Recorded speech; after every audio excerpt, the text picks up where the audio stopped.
"No thanks," said Louise. She couldn't tell if his charm was an act or not. "How was the trial this morning?" he asked as Louise sat down. "It was fine, thank you," said Louise. It was an innocuous enough question, but Louise didn't want to discuss what was happening with them.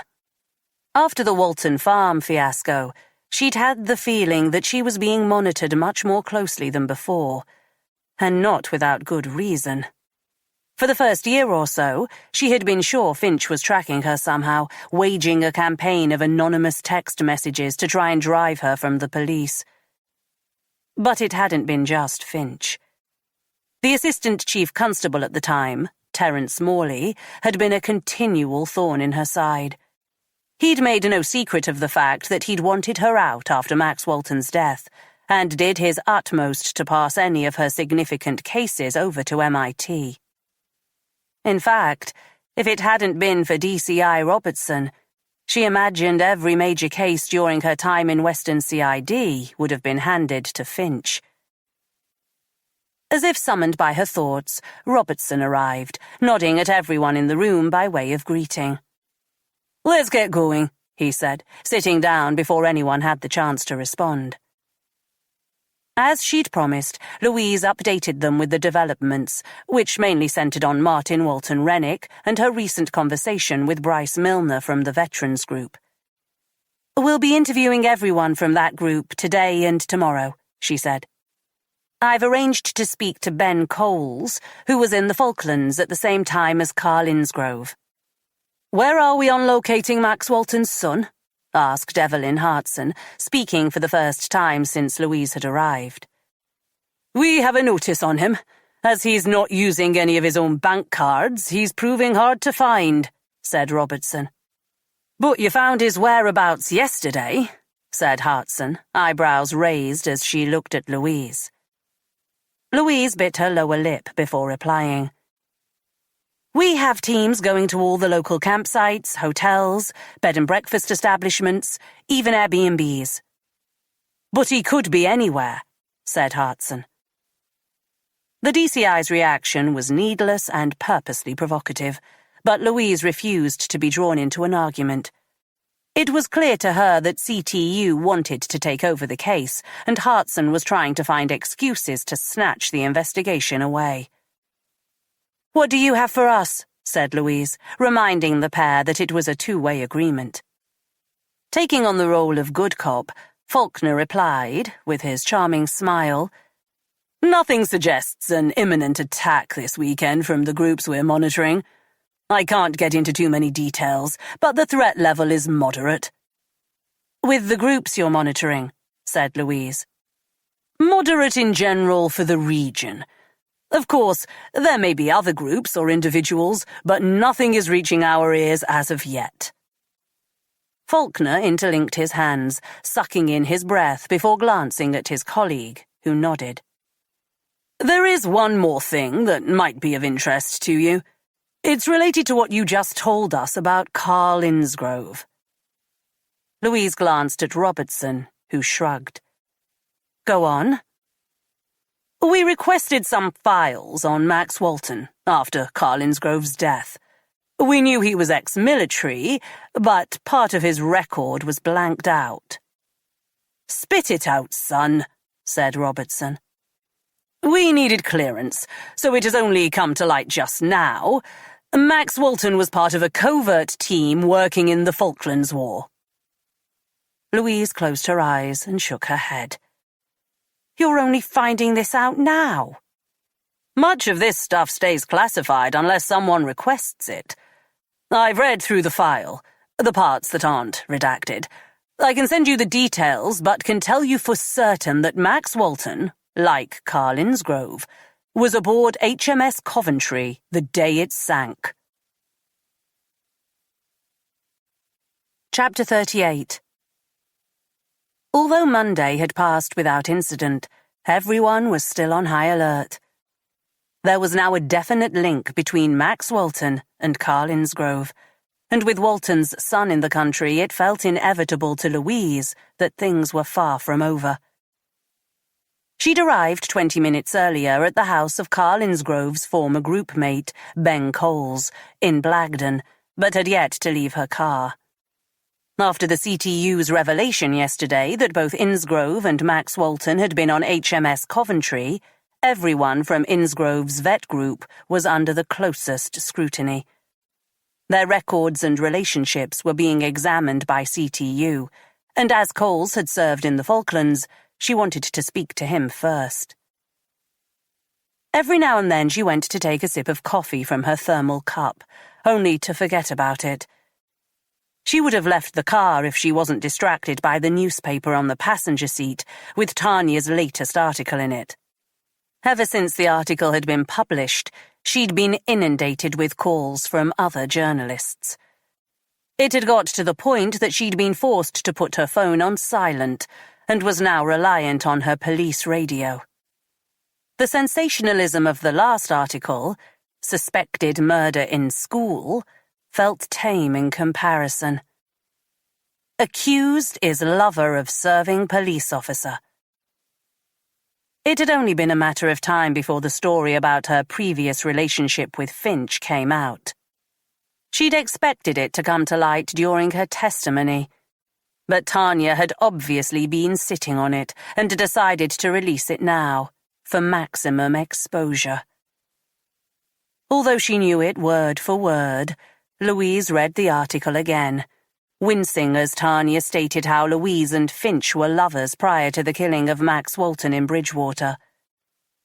In an absurd turn of events, Tanya claimed to have a source stating that Finch had been devastated after Walton's death when their relationship had gone sour. Louise suspected Tanya's source was Finch himself. The cynic in Louise was sure Tanya knew Finch was lying and was manipulating the story to his own ends. But what could Louise do? It now seemed conceivable that Finch might try and use this sob story during his own testimony. She hadn't spoken to Thomas since the article had come out.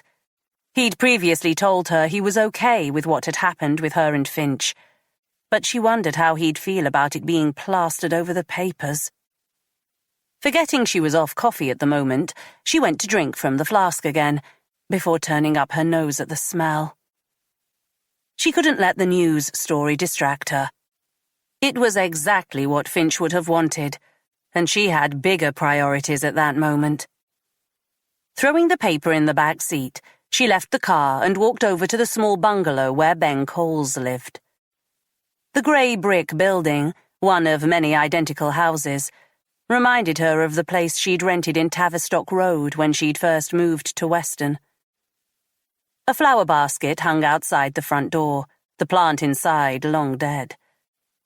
She pressed the doorbell, a novelty tune playing as she waited for the door to be opened.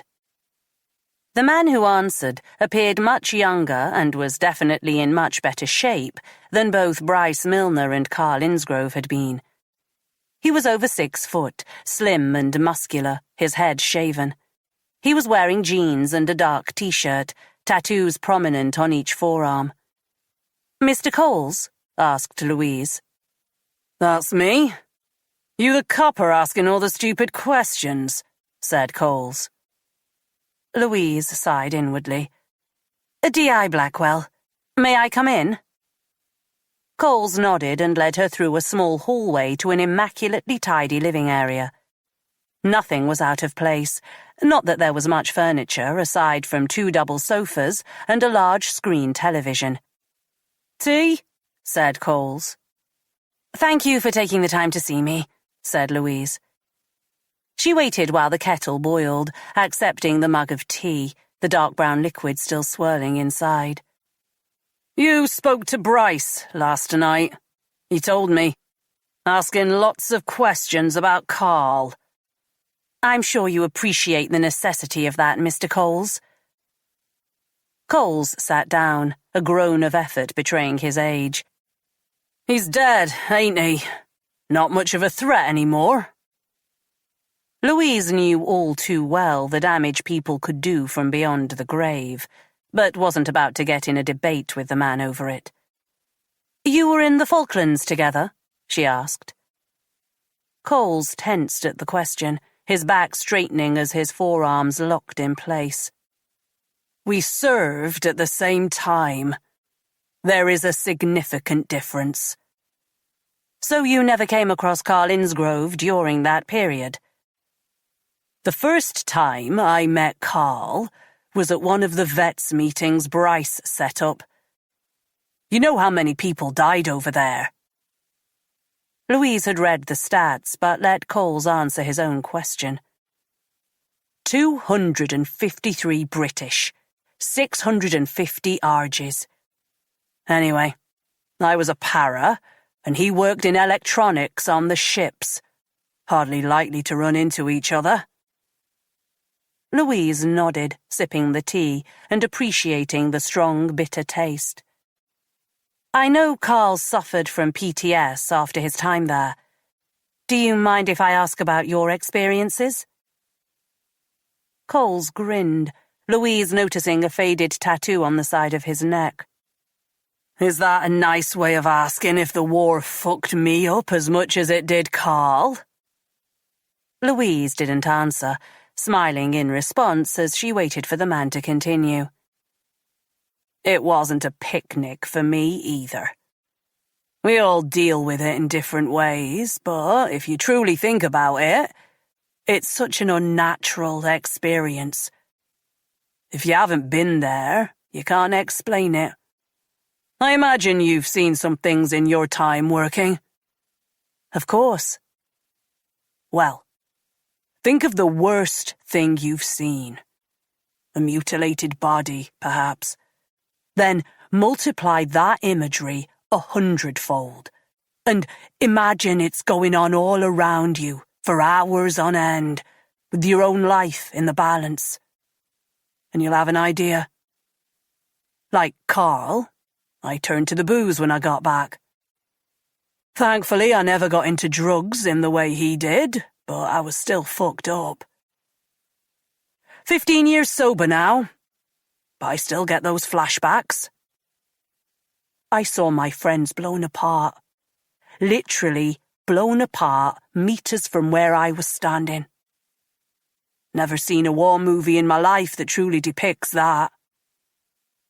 I can only imagine, Mr. Coles, said Louise, though she didn't have to imagine. She'd seen and endured enough horror in her time not to have her credentials questioned.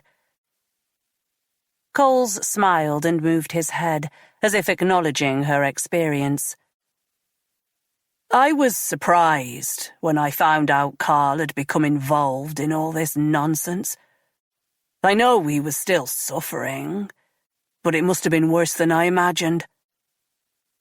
Did he ever talk about wanting to do this before? Did you know if he had access to that kind of equipment? No, of course not. I mean, we all harbour grudges. There is a lot of pent-up anger, even at our age. I've seen some vets turn to violence, always aimed in the wrong way at the wrong people. That's why the group is so valuable to us. It gives us an opportunity to discuss those things that would otherwise eat away at us. Maybe Carl was that much better at hiding things. Louise drank some more of the tea. Coles was a difficult man to fathom. His earlier hostility had faded, but it was still bubbling away beneath the surface. She had to push him more, but needed to do so in a way that didn't bring the hostile side of him back. I'm sure you heard about the explosion on Saturday. That poor woman. You think Carl really left that bomb there? One thing I can say is that he loved working at that school. He lived for those kids. We can't be sure, but we think Carl was probably working with someone else. Someone else? Said Coles, as if the thought had never occurred to him. Yes, and we think that person is still at large. Aside from your group, do you know who else Carl may have had contact with? Coles stuck out his lower lip, shaking his head. No. I mean, he had the school and the other job, but he kept himself to himself. We have one of them WhatsApp things, but he rarely posted anything. Very private guy. Find that hard to believe. Louise took a deep breath. When you were in the Falklands, would you ever have come across the SAS, that kind of thing? The paras are the special forces, said Coles, sitting back in the chair. But yes, we worked with other units, SAS included. Louise studied the man's face. Have you heard of Max Walton? Coles maintained eye contact. If I hadn't, I would have this week. It's in the papers.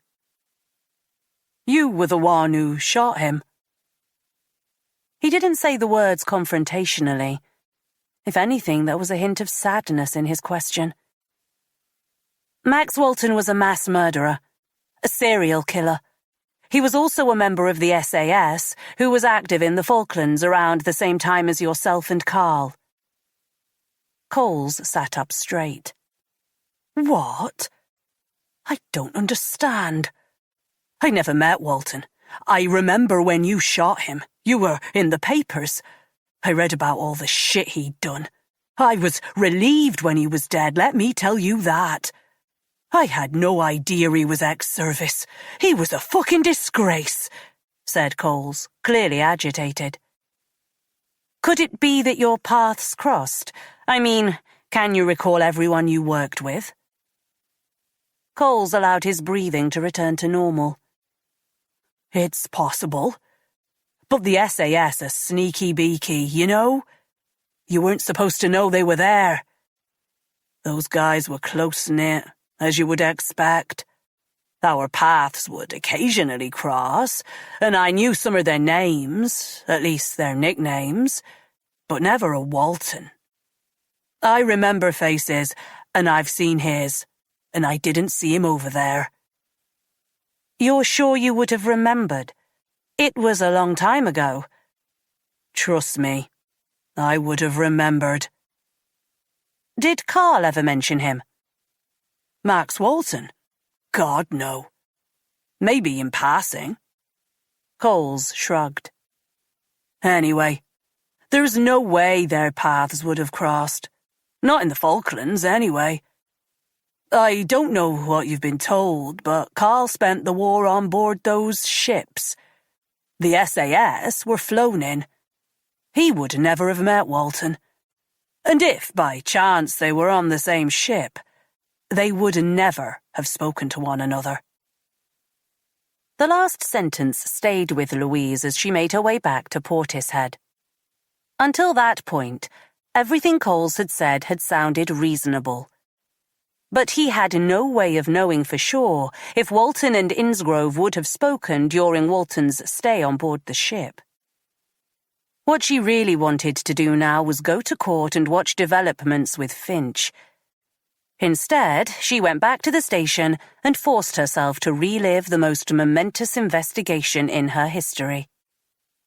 Reading through the file, Louise was reminded that they had spoken to a number of Walton's ex-colleagues from the armed forces, but nothing in the notes suggested he'd had a period in the SAS.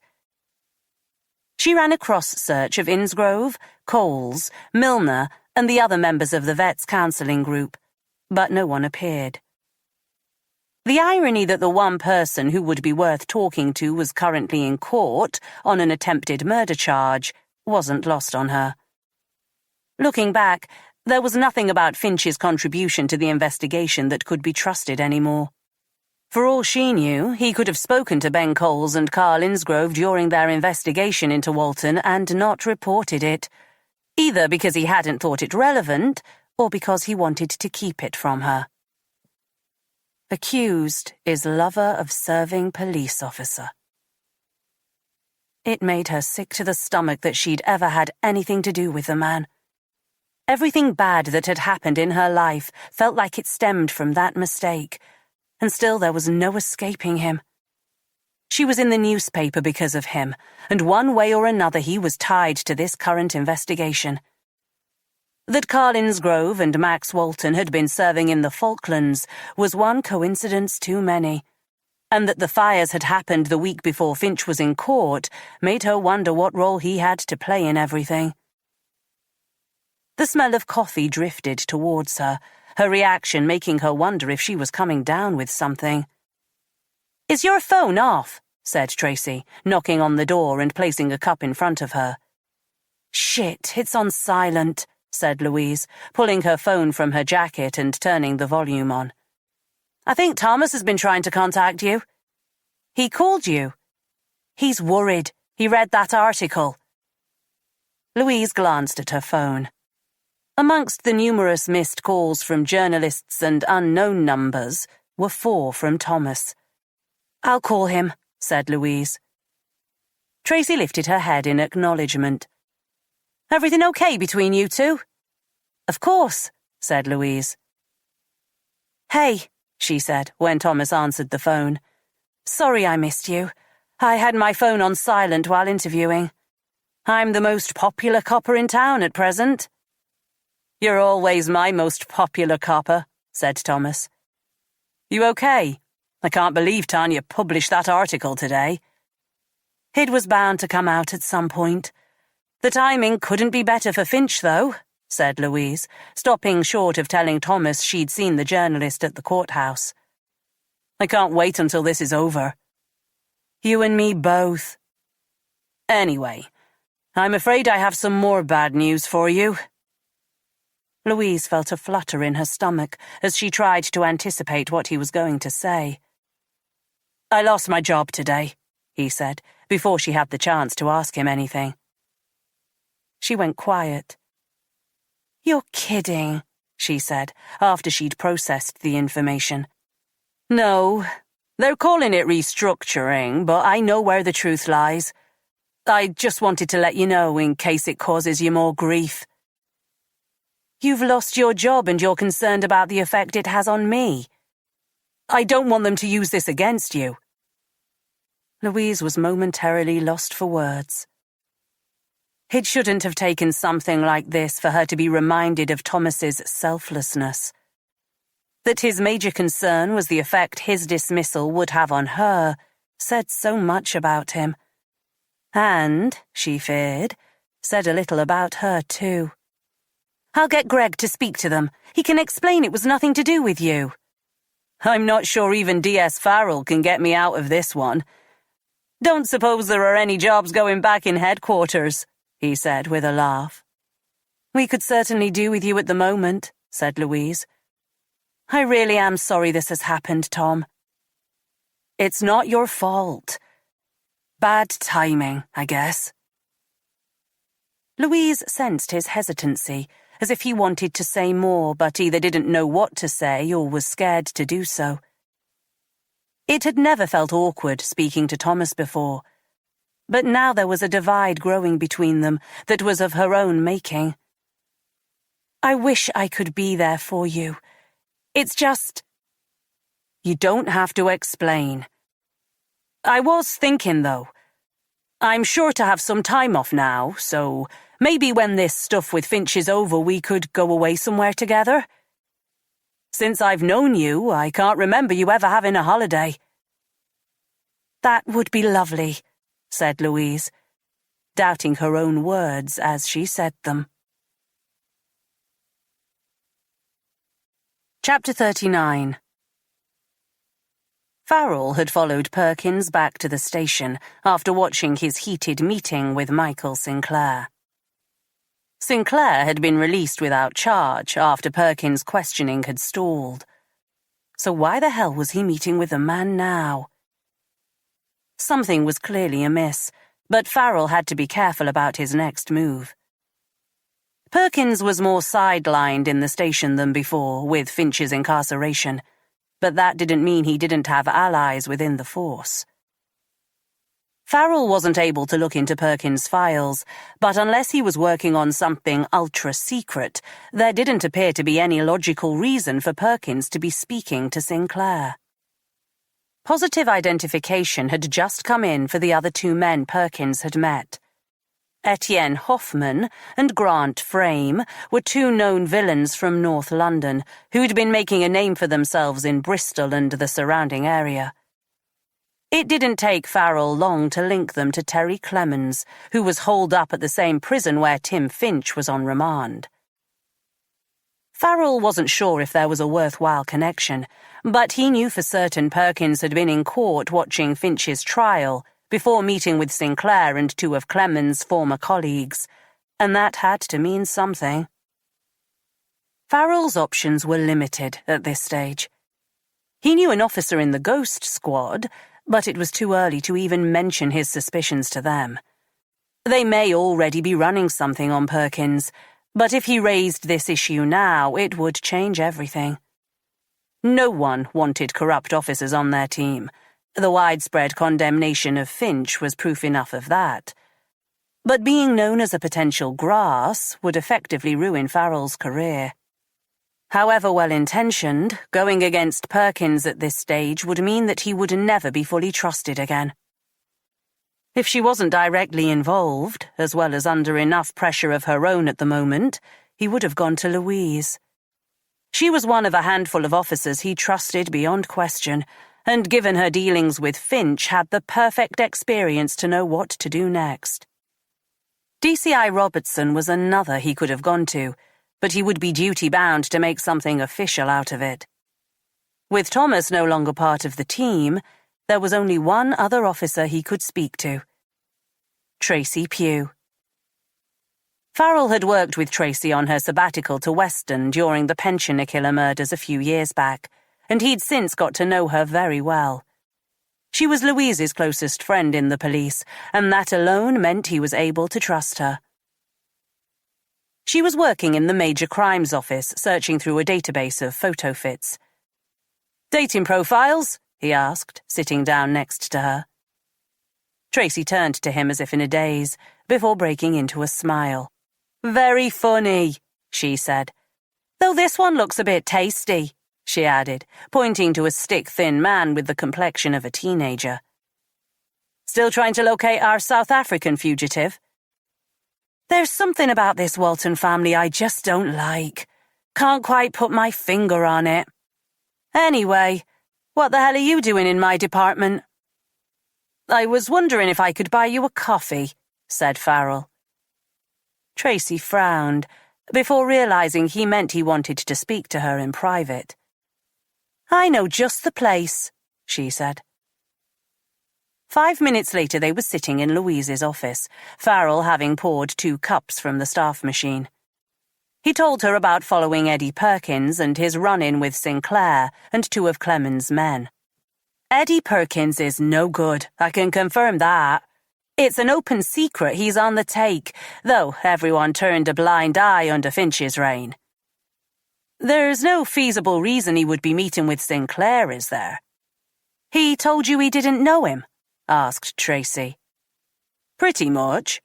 And on the day of his release." "I know his team leader, Jake Chester. I'll have a discreet word, see if I can find out what he's working on."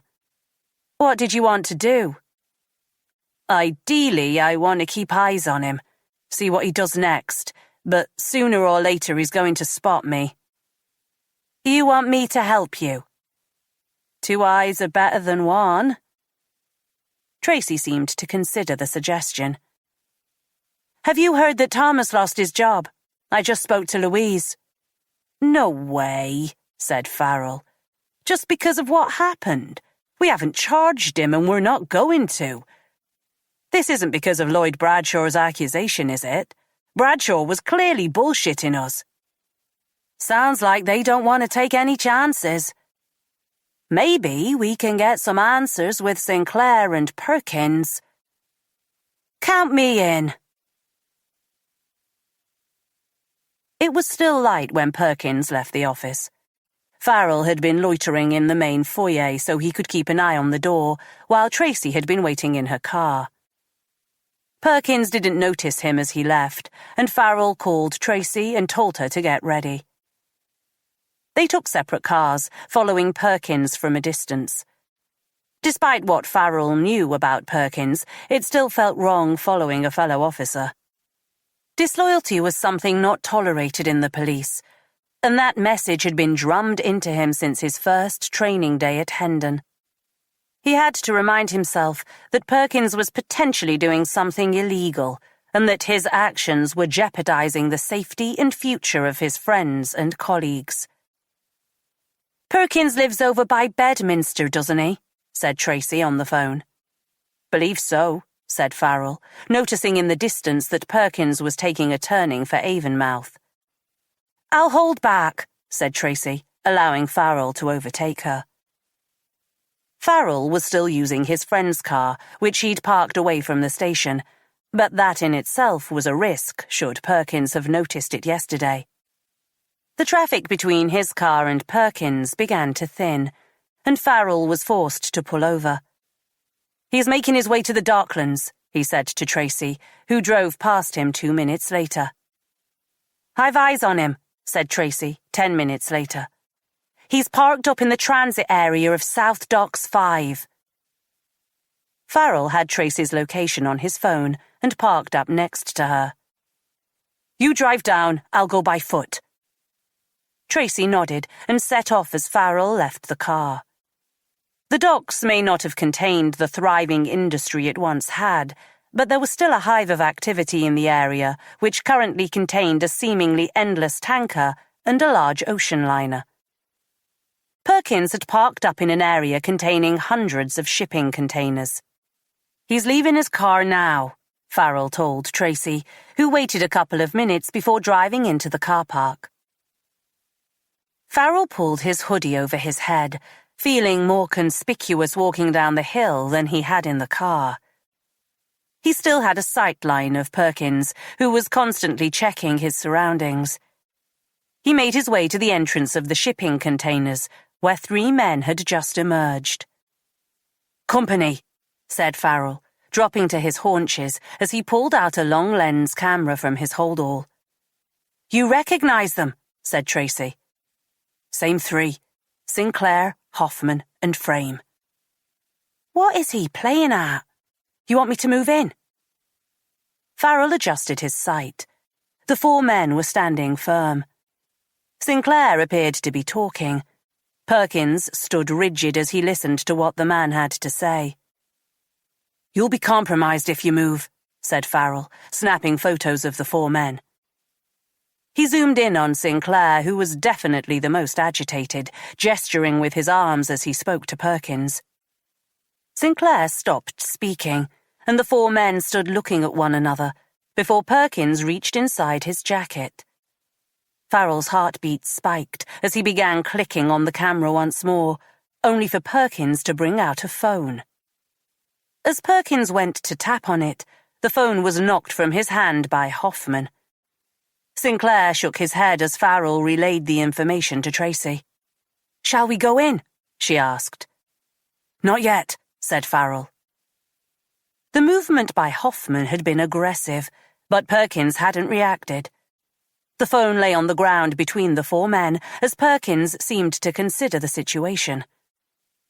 Eventually he said something to Sinclair, Farrell managing to capture Sinclair's grin as he went to his own coat pocket and retrieved something.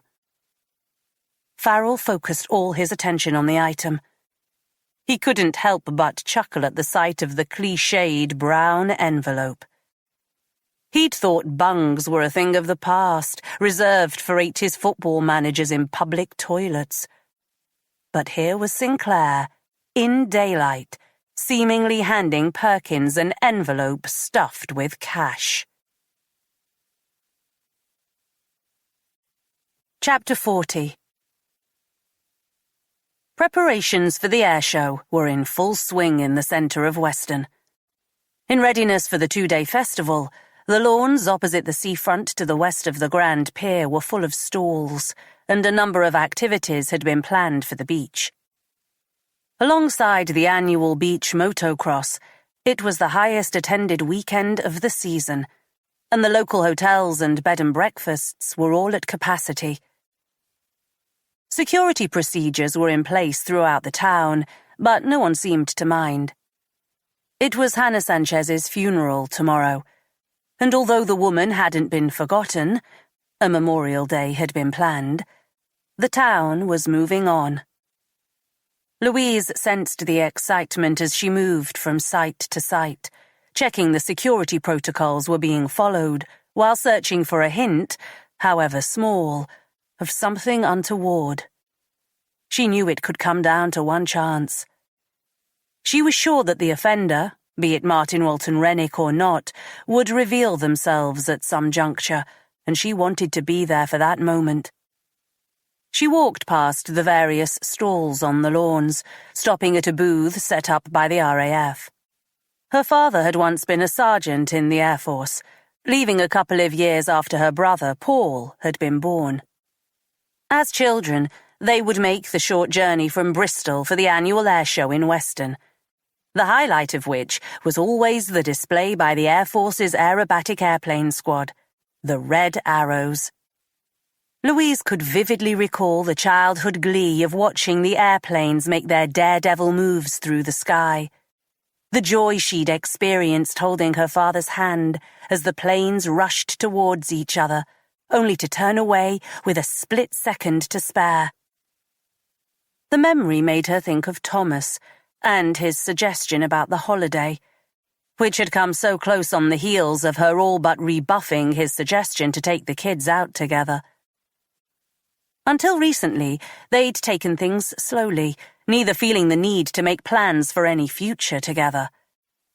It was now clear he wanted to move things along, and again, she was forced to wonder where her reluctance came from. After checking the rest of the area, Louise made her way back to Bristol, arriving in time for the afternoon session. She put her phone on vibrate and stood for the judge. She'd made a special effort to be there that afternoon, as Terry Marsden was about to take the stand. Along with Amira, Terry had been one of the first to come forward to help the fight against Finch. She still worked at headquarters as a temp. Finch had struck up a relationship with her only to dump her like the others. He'd waited a few months before suggesting she leave her job, a common ploy he'd tried with all his conquests, either by force or suggestion. And when she'd refused, he'd threatened to distribute naked pictures he'd taken of her to the station and members of her family. Amanda Knight talked to Terry with sensitivity and compassion. Terry broke down more than once as she told her story. Louise fumed as Terry recounted Finch's subtle threats and the fact that she'd ultimately had to leave her job like so many others. Unfortunately, Louise knew there was worse to come for her today. The defense barrister, Charles Boothroyd, was also sensitive during the questioning. At first glance, it appeared he was on Terry's side, asking similar questions to Amanda Knight's. But Louise could tell he was softening his witness up. Yet when the first tough question arrived, it came as a shock, both to her and to Terry, who was visibly trembling in the witness box. "You agreed to have these photos taken by my client?" asked Boothroyd. "Yes, but I didn't—" "How long had you been seeing Mr. Finch at this point?" said Boothroyd, interrupting. Terry was already flustered. "I don't know if that matters," she said, turning to the judge for support. "Please answer the question," said the judge, not unkindly, but with an assured authority that suggested she wasn't going to be messed with. "About 6 weeks." Boothroyd frowned and glanced at the jury before continuing. 6 weeks, and you allowed him to take naked pictures of you. Do you make a habit of such behavior?" "Objection," said Knight, getting to her feet. "Withdrawn. So, 6 weeks into your relationship, and you allow Mr. Finch to take pictures of you. That is correct?" "Yes." "And you—" Boothroyd stopped to look down at his notes. "Claim," he added with emphasis, that after your relationship ended, what must have been 2 weeks later, Mr. Finch threatened to show these photos to your colleagues around the station. That is correct. But you have no proof of that. Terry glanced at the judge again. No, And Mr. Finch ended the relationship with you. Yes, but I put it to you, Miss Marsden, that after Mr. Finch ended your brief relationship, you were somewhat taken aback. When approached by D.C. Amira Hood and D.I. Blackwell, you saw a perfect opportunity to get your own back on Mr. Finch. Is that correct? Terry's shaking intensified. No, of course not. No more questions, said Boothroyd, sitting down just as Louise's phone began to vibrate. Enraged by Boothroyd's questioning, a clear indication of how the defense was going to proceed with the case, Louise glanced at the phone to see DCI Robertson was calling. She tiptoed out of the viewing gallery, not the most courteous behaviour with the trial in mid-flow, catching Tanya Elliott's eye as she walked by, and managed to respond before the call went through to her answering service. I know you're at court, Louise, but thought you'd want to know. We have just had a sighting of Martin Walton at a youth hostel around the corner from you. Louise didn't even hesitate. She left the courthouse with speed and began running towards the hostel.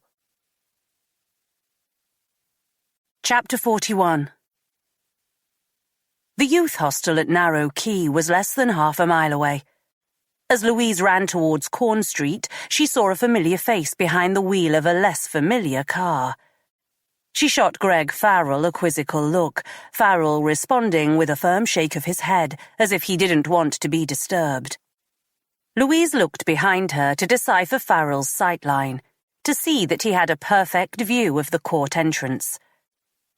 Why he was there was anyone's guess, but she couldn't dwell on that now. Martin Walton Rennick had checked into the youth hostel yesterday evening under his own name, and was possibly in the building now. Robertson had sent 2 patrol cars to the place, with instructions to secure the building, but Louise wanted to be present for this herself. She ignored the stares as she jogged through Marsh Street, bemused that Walton Rennick had seemingly used his own name to make the booking. That meant he either didn't know he was wanted, which felt unlikely after his last-minute escape from the campsite in Locking, or that perhaps he wasn't the smartest of people. A third possibility struck Louise as she rounded the corner to Prince Street. That he wanted to get caught. He wouldn't be the first criminal she'd chased who, consciously or not, wanted to hand themselves in. Blue lights heralded her arrival at the hostel. Outside, a number of young people were milling about, waiting to be let back in, as police officers interviewed them. A uniformed officer was inside talking to a young man she introduced as John Carpenter. "It was Mr. Carpenter who called us this morning, ma'am," said the officer. "I was just saying to your colleague that I was watching the news when a picture of Martin Rennick came up. It sounded familiar, and when they said he was South African, it clicked. When I came into work today, I checked through the bookings, and sure enough, there he was in room 32. The young man seemed exorbitantly pleased with himself, and Louise hoped that he hadn't delayed his call too much. "What identification do you require to stay here?" asked Louise. "Usually a passport or photo ID of some sort." "You keep records on file?" "Yes, I have a passport photo of him if you like," said Carpenter, going behind the counter and punching a few buttons before Walton Rennick's face appeared on the screen. "Is room 32 a single room?" "No, it's a shared dormitory. We currently have 7 total in the room." "Are they in?" "We don't track their movements, I'm afraid." "I need a list of who is staying in that dormitory." "No one is to leave this building," said Louise, calling over to the 2 uniformed officers guarding the door. The receptionist printed a list and showed it to them. "Are these all single bookings?" Carpenter scrutinized the list. The first 4 are booked in together, a group of German lads, very nice guys. The other 3 are single bookings. Can you take us up to the room, please? Said Louise. The hostel was more like a small boutique hotel than what Louise would expect of a hostel. They passed a canteen area where 4 young women sat on benches opposite one another, each staring intently at their phone. Carpenter led them up a flight of wood-panelled stairs and along the corridor to room 32. Is there any other exit from that room? There is a window, but we have security locks on it so no one can get out. I want you to knock on the door, whatever your usual routine is, and ask to go in. And tell me if he's in there. Can you do that for me? Said Louise. The young man adjusted his glasses. Sure thing, he said, knocking on the door. A few seconds later, the door opened and a man who appeared to be in his 20s stood in the doorway, looking from Carpenter to Louise and back again. Hello, he said, in what sounded like a German accent. Hi, Ludo, isn't it? Yes, hi, said Ludo, his eyes still darting from one person to the other. Just a quick registration check. Mind if I come in? Of course not, said Ludo, holding the door open. I'm going in, said Louise into her radio, following Carpenter inside. The room consisted of 4 sets of bunk beds. To the side was a small bathroom area, the door open. Aside from Ludo, there were 3 other men in the room, none of whom was Walton Rennick. Just you 4? Asked Louise. Yes, said Ludo. Is there anything we can help you with? This man, said Louise, showing Ludo a picture of Walton Rennick. He was staying here? Yes, he was there, said Ludo, pointing to the lower bunk of a bed by the window. The bed was made up but looked slept in. When was the last time you saw the man staying here? Asked Louise. Ludo shook his head. Last night, he said, before speaking to his friends in German. I saw him this morning, said one of the other men, perched on the top bunk opposite where Walton Rennick would have been sleeping. Heard him packing his bag. He was trying to be quiet. I had my watch on, said the man, turning his wrist as evidence. It was 6 a.m. They cleared the dormitory, Louise insisting on a full search of the building before she was willing to allow anyone in or out. Must have packed in a rush, said one of the uniformed team she'd sent into Walton Rennick's dormitory a few minutes later, handing Louise a folded A3 leaflet for the museum in Weston-super-Mare. Where was this? Underneath his mattress. Look, said the officer, opening the leaflet up. On the back page was a layout of the museum. In 3 separate locations, Walton Rennick had marked 3 red crosses. For now, Louise had to assume they were perfect locations for potential IEDs. Chapter 42. After watching Eddie Perkins take what they presumed to have been a bribe yesterday, Farrell and Tracy had some tough decisions to make. The photos Farrell had taken of the exchange were clear, but didn't count for much. It was still feasible that Perkins was working on a case, and that information on it hadn't been shared with headquarters, though the involvement of Michael Sinclair made that seem highly unlikely. For now, they agreed to keep up the surveillance, which was how Farrell found himself back outside the courthouse, while Tracy was watching the movements of Sinclair. Farrell's heart had run cold when he saw Louise catch sight of him 20 minutes earlier.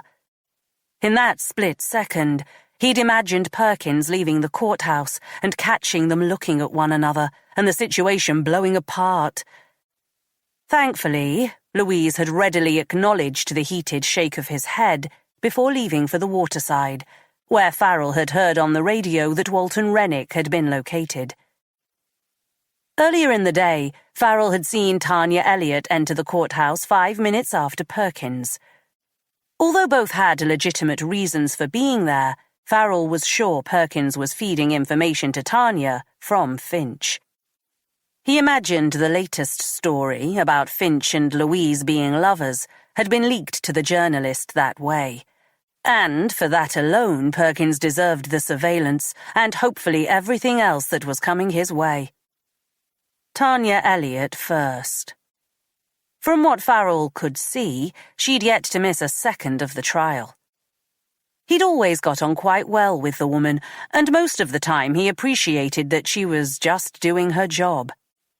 It was only when she veered into the more personal side of things that he started to have a problem with her. And he couldn't believe that her clandestine meeting with Perkins was innocuous. Her focus was on the Finch case, as well as the sideshow of the explosions in Weston that had grown around it.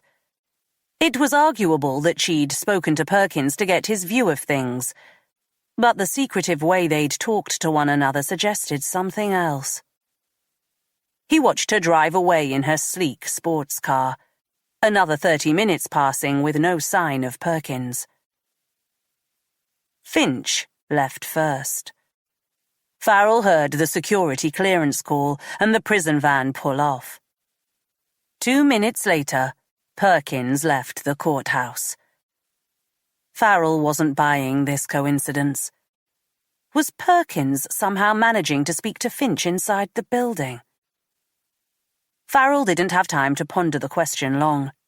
Perkins was walking with purpose, his face a permanent scowl as he crossed Corn Street with barely a concern for the traffic as he got into his car. He sped out of the parking lot, forcing the driver of an SUV to slam on their brakes to avoid a collision.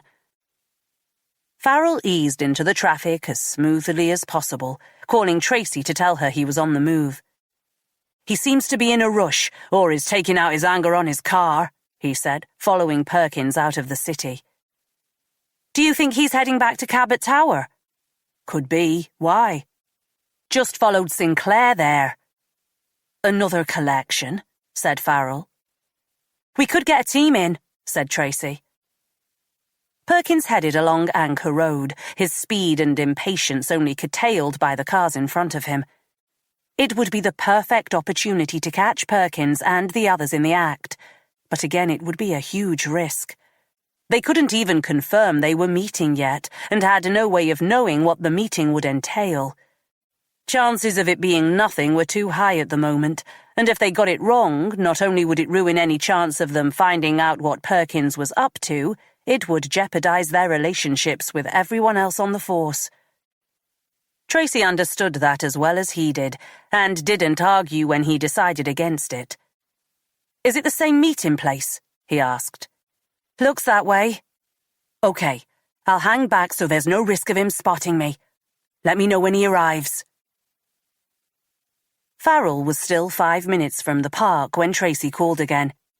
"He's on his way back to the car," she said. "What do you mean?" "Just what I said. Perkins parked up, went to speak to Sinclair, took something off him, and is now storming back to his car as if he's been told some bad news. Do you want me to follow or stay on Sinclair?" "Follow. I'll wait on the main road and join." He managed to pull over a minute before Perkins left the car park and headed towards the portway. "I've got eyes on him," he said to Tracy, pulling into the traffic. "Right behind you," said Tracy. Perkins was more agitated than before, at one point trying to overtake a saloon car that must have been going 35 miles an hour. "Did you see what they exchanged?" said Farrell, catching sight of Tracy's car in his rearview mirror. "Same as before.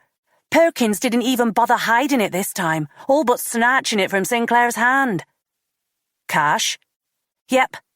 "Shit," said Farrell, as Perkins pulled off the road. "You take it, I'll park up," he added. Tracy followed Perkins down the left turn. "I'm going to park up too. You know what's over there, don't you?" Farrell was already parked and running back towards her. He felt conspicuous in his suit, thankful that he was wearing his walking shoes. The turning Perkins had taken was to the head office of Oblong Distribution, the company where, until recently, Thomas had worked as head of security. "Sure do." He's pulled in there. What the hell is this about? Farrell didn't think it would happen, but a part of him was dreading hearing Tracy mention that Thomas was waiting to meet Perkins. Can you go in? Not easily. He's already parked up and moving. Hang on. Farrell rounded a corner, seeing Tracy near the entrance to the car park. She was leaning behind a tree, her camera poised. Looks like Perkins is now a delivery boy, she said. Farrell caught up, ducking behind the tree as Tracy snapped away. Recognize him, she said, showing him the screen of the camera. Yes, I interviewed him. That's Trent Wheatley. He's the MD of the business. The guy who sacked Thomas? I guess so, said Farrell. Then why the hell is he taking a package from D.S. Perkins? Chapter 43. Returning to the prison each night was harder than Finch had anticipated. On remand, he had no option but to get on with it. He knew where he was and where he would be staying, and as such he had trained his brain accordingly. But with each day that he was transported to the courthouse, his mind began to trick itself that freedom was within reach. If he ignored his position in the dock, it was easy enough to believe he was back at the courthouse on police business, watching the liars spread their nonsense about him. Despite relishing the hardship his barrister was putting the so-called witnesses through, part of him just wanted this to be over. Whether he was found guilty or not was almost an irrelevance. He just wanted the decision taken away from him so he could make plans for what came next. No sooner was he processed than Wilson was banging on his cell and leading him over to see his puppet master, Terry Clemens. The Clemens situation was another conundrum he wanted to put to bed. If they ever let him out of this place, then Finch would call in every waiting favor, would leverage every single piece of information he had to bring Clemens and his crew down. Not through any sense of justice, but more for the fact that Clemens had the temerity to treat him the way he did, as if they were allies. Or worse, as if Finch was some kind of errand boy. The big lug of muscle stood aside as Finch was escorted to Clemens' cell. "Must be nice to be back in a jogging suit," said Clemens, by way of greeting, glancing down at the prison-issued outfit Finch was wearing. "Always great to see you, Clemens. Take a seat." Finch looked behind him, preparing himself, as he always did in this situation, for a potential beating, before sitting on the wooden chair next to Clemens' bunk bed. "D.S. Perkins has delivered the package." "That was quick," said Finch. He'd seen Perkins straight after the court had concluded for the day. Perkins had still been whining about his newfound role, though that hadn't stopped him accepting his payment the other day. Finch knew as well as Clemens that he hadn't needed to send Perkins to drop off the payment to Trent Wheatley. It was a test of power on Clemens' part, and more than likely a security measure. By having Perkins hand over the bribe to Wheatley, the detective would be made complicit. Perkins had understood this, and had tried to refuse. This had continued for a few minutes until Finch had been forced to remind Perkins about what he held over him. He'd endured a minute's silence then, as he'd waited for Perkins to decide whether or not to call his bluff. In the end, the man had submitted, as Finch knew he would. "Everything is in place. Everyone paid off. We should have started working together years ago, Finch." Finch had worked with numerous cons in his time. It funded his interests, and up until the end had only helped his career. He'd known things other coppers didn't, and that intel had served him well. But this was different. With Clemens, the roles were reversed. They weren't working together and never would be. Finch was working for Clemens, and when he was no longer needed, he would be dispensed with.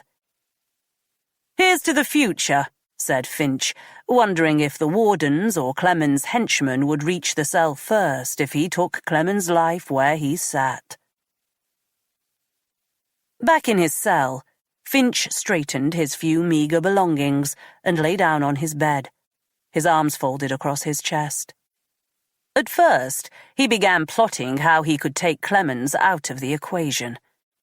There were people inside, even in this Cat B prison, who owed him, and, more importantly, who he held dirt on. He was sure it could easily be arranged. It had happened before. A slip in the bathroom, an assisted suicide. It needn't ever be connected to Finch. But no. The power dynamic battle with Clemens would have to wait for now. To his credit, the man had done everything he'd promised. Thomas Ireland had lost his job, and Tanya Elliott was now in direct contact with Finch and was helping spread the propaganda that would hopefully ruin the prosecution's case. The plan from the beginning had been to undermine the witnesses. Although there were lots of them, the real focus was on Louise and Amira Hood. The attack on Thomas Ireland's character had only been a primer. By the time he was finished with Blackwell and Hood, they would be lucky to come out of the courtroom with their dignity intact.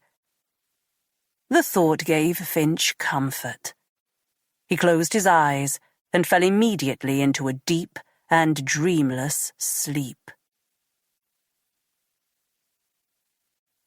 Chapter 44. Louise reached the museum in Burlington Street an hour before it was due to close. She'd called Robertson on her way and deployed additional staff to search for Martin Walton Rennick in the area surrounding the youth hostel. She was still at a loss as to why Walton Rennick would take the risk of booking into the hostel under his own name. He'd gone to the lengths of using cash instead of a card to pay, so why hadn't he used fake identification? As for the leaflet they'd found under his mattress, she still wasn't sure if that was a huge oversight, a cry for help, or a misdirection. For now, her money was on the latter. Chances were that Walton Rennick had got wind that he'd been spotted and left the leaflet as a diversionary tactic. Not that they could take any chances. The manager of the museum had asked if they could wait until closing time, but there was no way they were taking that risk. She demanded an immediate evacuation of the building, regardless of the disruption and inevitable attention it would draw. "Tourist board must love you." Louise had been so intent talking to the museum's manager that she hadn't seen Adam King arrive. "Where's the van?" "I'm incognito. Didn't want to scare the locals. Slight issue, though." Louise sighed. The tension from the last few days felt as if it had taken root in her back and shoulders and was spreading to her stomach and chest. It was some time since she'd last had a hangover, but she felt as if she'd been living through one this last week. "I think I need a coffee," she said. "Those," said King, pointing to the row of houses to the side of the museum.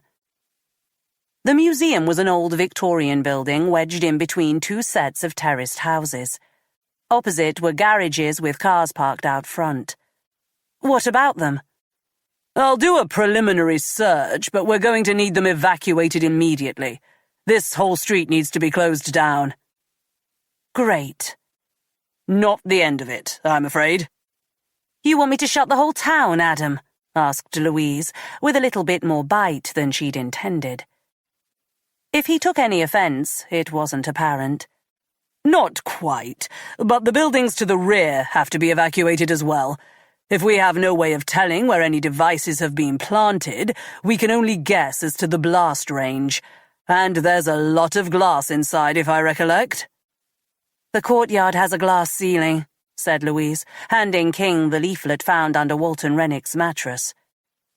"Nice of him to point out the areas of danger for us," said King, glancing at the crosses on the museum map. "If only your larcenists were so helpful." The TV cameras began arriving as King and his team set up. Burlington Street had been blocked at both ends, and Louise had ordered the whole row to be evacuated. Whoever was responsible had already demonstrated their willingness to be more than just a threat. They'd already lost one life, and Louise wasn't willing to risk another. DCI Robertson had arrived in the museum's reception, and together they watched the body cam footage of King and Mitch Norton as they made a preliminary sweep of the building, moving through the reception area of the museum into the courtyard. "This is where the first cross was marked," said Louise over the microphone. "Shame they couldn't be more specific," said King, his body cam scanning the open area that spanned nearly the whole length of the museum. "I know you don't want to hear this, but I am getting grief from the council. They don't know what to do," said Robertson, eyes glued to the screen as the bomb disposal team made painfully slow progress through the courtyard area. "Don't know what to do about what?" "About the air show," said Robertson, a growl in his voice. Louise wanted to say, "Fuck the air show," but found she was lacking the energy for complaint. A short stabbing pain was making its way up from her right ankle, as if she'd been sitting awkwardly on it, towards her stomach. She thought about Thomas's suggestion to take a short break away, and at that moment would have loved nothing more. "Until we find Walton Rennick, I think it's a risk, but I don't imagine anyone wants to close the whole town down." "No, they don't," said Robertson, as King cleared one section of the courtyard. "Careless of him, leading us here. You think he wants to get caught?" "I'll be honest, Ian. I'm still not sure what's going on. Beyond the link of Innsgrove and Max Walton being in the Falklands, I don't see how or why the two could be working together." Robertson nodded silently. He knew better than to question her approach. He'd been that way from the beginning, trusting her and letting her get on with work and offering help where it was needed. "We sure he was at the youth hostel?" "We've downloaded the CCTV files. Simon Coulson is heading up the search through that." "And that other thing," added Robertson after a period of silence, King's team's methodical work having a hypnotizing effect on them. "Finch? He's trying to derail everything as we expected. He'll get what's coming to him. I know you don't need to hear this, but remember you were in the right from the beginning. Something lots of people forget about. We'll all be here for you. Okay?" Louise turned to her boss, surprised at the waver in his voice. "Not getting all emotional on me, are you, sir?" she said, placing her hand on his shoulder in thanks. "Shit," said King through their earpieces, sending them crashing back into the moment. "I think I found something." Chapter 45. Louise couldn't fully make out what King was looking at as he worked on his discovery. "Shit," he repeated, his tone now heightened, as if he was doing something she hadn't seen him do before. Succumb to panic. "What is it, Adam?" said Louise. "IED, homemade with a timer. Not sure we have time for Arnie to disrupt it." The bomb disposal robot was in reception, waiting to be activated. "How long?" said Robertson. 2 minutes, 42 seconds and counting. It's packed with a load of crap as well. Nuts and bolts. You need to push the cordon back, especially on the right side of the building. That includes you and everyone else." "What are you going to do?" asked Louise. "I'm getting the hell out of here first, and then we'll get Arnie in. Mitch, let's go." Robertson began organizing the officers with military precision as Louise watched King and Norton leave the building, running over to her to activate Arnie. It was a miracle they had got to the device in time.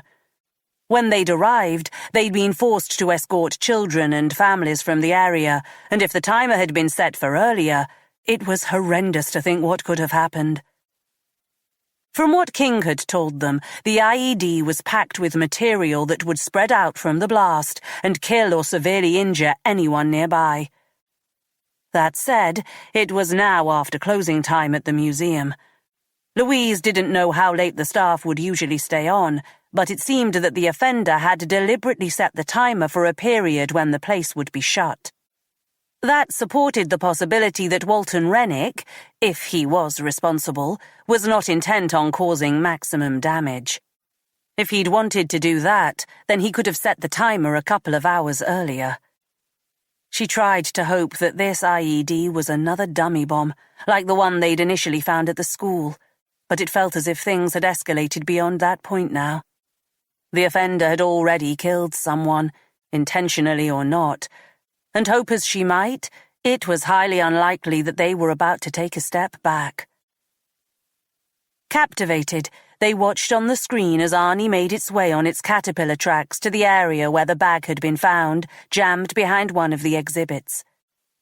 Louise jumped as behind her a car alarm was activated, her heartbeat thumping as she prepared herself for the worst. "Damn it!" screamed King as he controlled the arm of the robot, trying to unfasten the bag. 52 seconds, said Louise over her earpiece. "Everyone needs to get down," said King, still working on the bag. "I need an eye line on the power source." Robertson repeated the instructions to the officers manning the check lines, the area mercifully free of civilians. In the distance, Louise heard the sound of traffic, people going about their business, oblivious to the danger so close by. Louise's arm itched, and it was only then she realized the area where they were taking refuge was a few doors down from the tattoo parlor where the woman who had given her the scar had worked. 8 seconds, said Louise, staring at her watch as if she could hold back time. The countdown ended. Louise, and by the looks of it the others, having mentally counted back from 8. The quiet was tangible, even the distant sound of the traffic fading in a snapshot of time, before the explosion ripped into the sky. It was like nothing Louise had ever heard before. A few years back, she had been part of a rescue team at the old pier on Birnbeck Island and had seen the already derelict building go up in flames. But nothing had prepared her for this. Even from the safety of this position, the noise was overwhelming. To begin with, it sounded like a train, before morphing into a raging thunder as the explosion tore through the front of the building. The damage was substantial, and Louise struggled to block out the mental images she had of the museum being full of families and the deaths and injuries that would have caused. It was an hour before they even attempted to get near the site. King and Nolan went first, scanning the area for any more devices. As they stepped into the building, the full extent of the damage became apparent on their body cams. The explosion had all but destroyed the front right-hand side of the courtyard and had pushed upwards, ripping out the glass ceiling. Shards of glass hung from metal stanchions like deadly stalactites, and those parts of the building still standing were peppered with shrapnel from the blast. "Be careful," said Louise through the earpiece, not caring how pointless the words were, as the BDU stepped through the area, each a split second away from being killed by either the glass or a second explosion. "Here," said Robertson, appearing from nowhere and handing her a coffee. Louise took one sniff and handed it back. "No offence, sir, but that smells off." Robertson frowned and took the drink back, sniffing it as if Louise had lost her mind. "Nothing wrong with this," he said, pouring the contents into his cup. "Janice Sutton and her team are here." "Okay, I'll speak to them, but Adam says no one goes in until he's secured the area." With Robertson having been ever present for the last couple of hours, Louise wondered at the absence of Tracy and Farrell. She hadn't spoken to Farrell since seeing him outside the courthouse, where he'd obviously been working on something. They had their own cases, but would usually have turned up for something like this by now. She realized she missed not only having them around, but Thomas as well. Even though both Farrell and Tracy had been at headquarters for some time now, the move out of Weston had changed the dynamic completely. Louise was used to change, especially in her working life, but part of her missed the old CID in Whirl. Even as she thought it, she realized that who she really missed was Thomas. Why was she loath to accept that? She didn't have time to explore that question, her phone going off just as she reached Janice and the rest of the Sockos. "Blackwell," she said, presuming the withheld number was work-related. "D.I. Blackwell," said the voice on the other end. "Who is this?"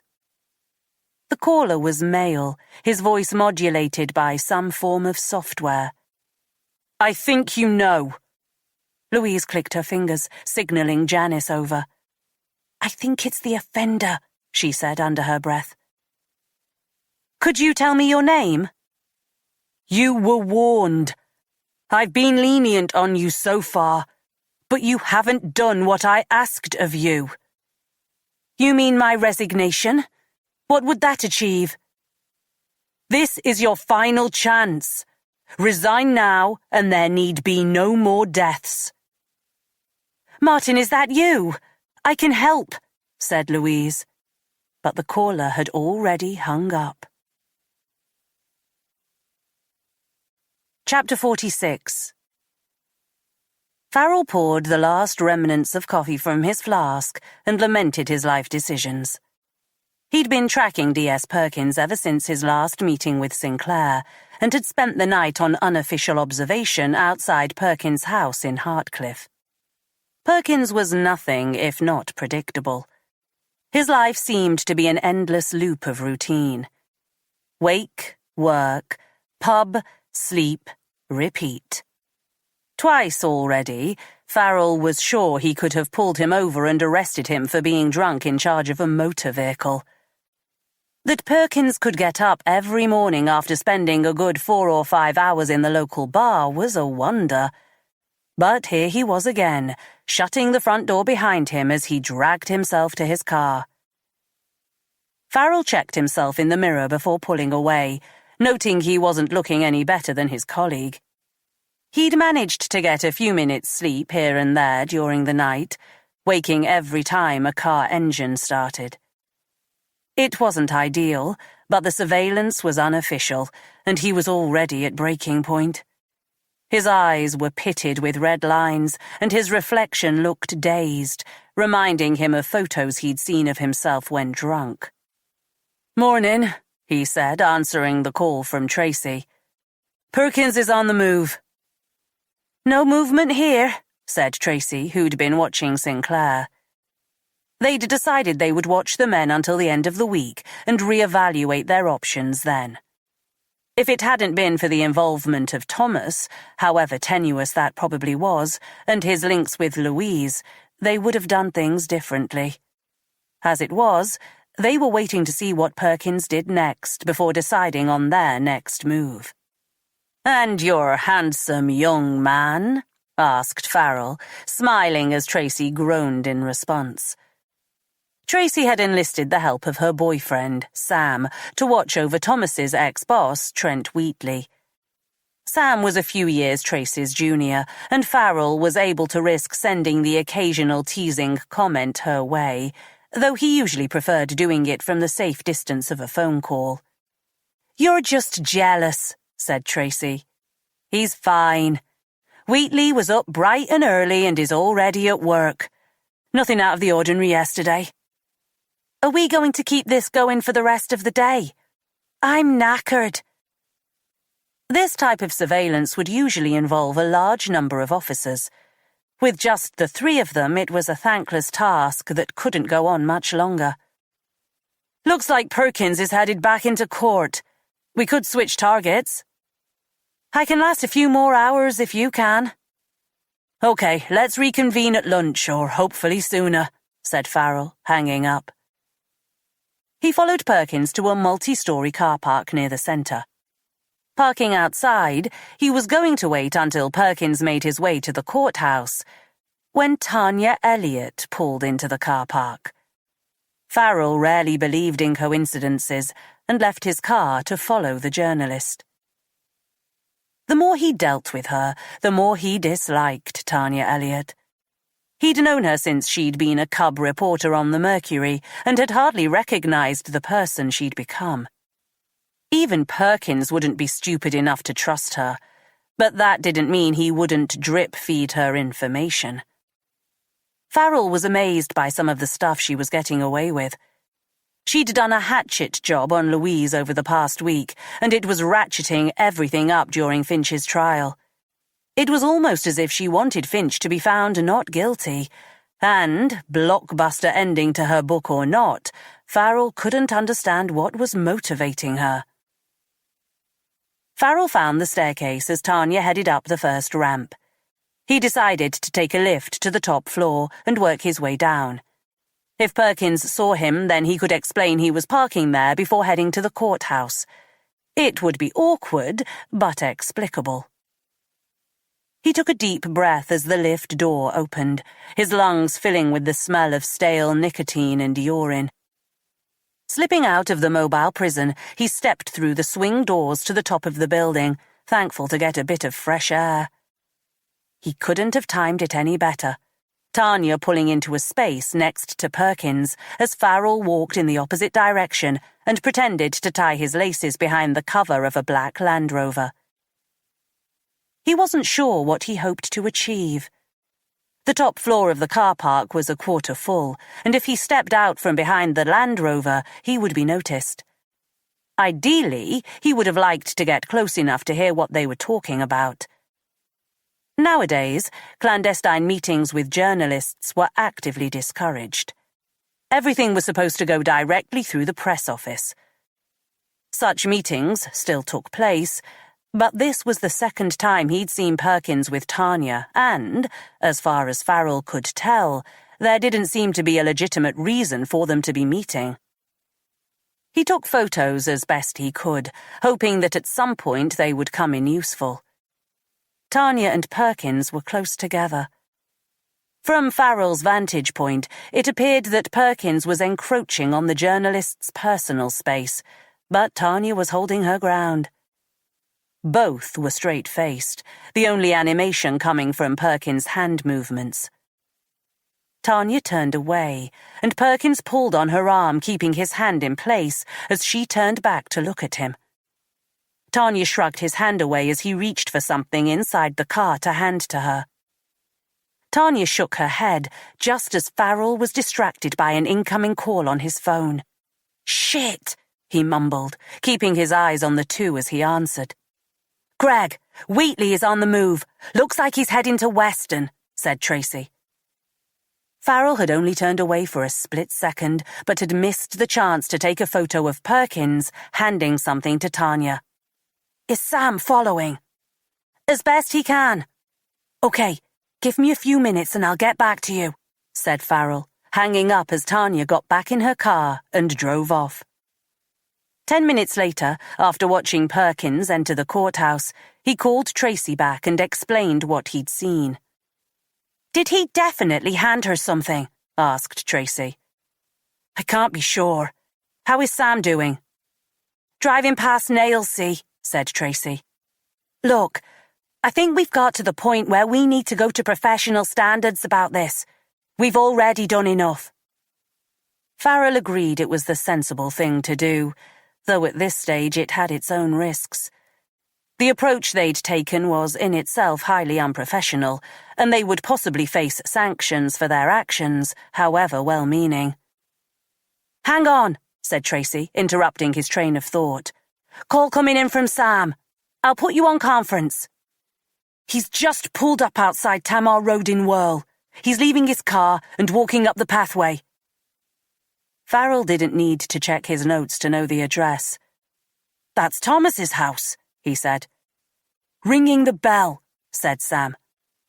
"This is the guy who sacked Thomas, right?" "It's his company," said Farrell. "Hang on. He's taking something from his coat. Can't make it out. Looks quite bulky. Okay, He's posted it through the door and is heading back to his car. Shall I follow?" "Fuck," said Farrell under his breath. What the hell was going on? "Yes, please, Sam," he said, waiting until he'd hung up before speaking to Tracy. "You know what this looks like." Why would he sack Thomas and then give him something? "Blackmail? A thank you?" said Farrell. "We could pull Wheatley over and interrogate him. That would blow everything open. What else can we do?" Farrell sighed. "I need to locate Thomas and give him the chance to explain himself," he said. "Give me an hour," he added, hanging up before Tracy could convince him to take another course of action. Chapter 47. Louise did her best to ignore the flashing cameras and the call of the journalists as she headed into the courthouse. After the BDU had finally cleared the museum and surrounding area early in the morning, she'd driven home and spent a few uneasy hours half sleeping as her mind raced with thoughts of what could happen next.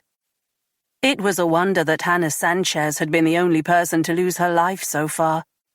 Whether it was blind luck or not that had led them to the museum on time, she didn't know. They had been unable to track the call from the previous night, but she was sure it had been Martin Walton Rennick. Maybe she was searching for things that weren't there, but hadn't there been a pleading quality to his request last night?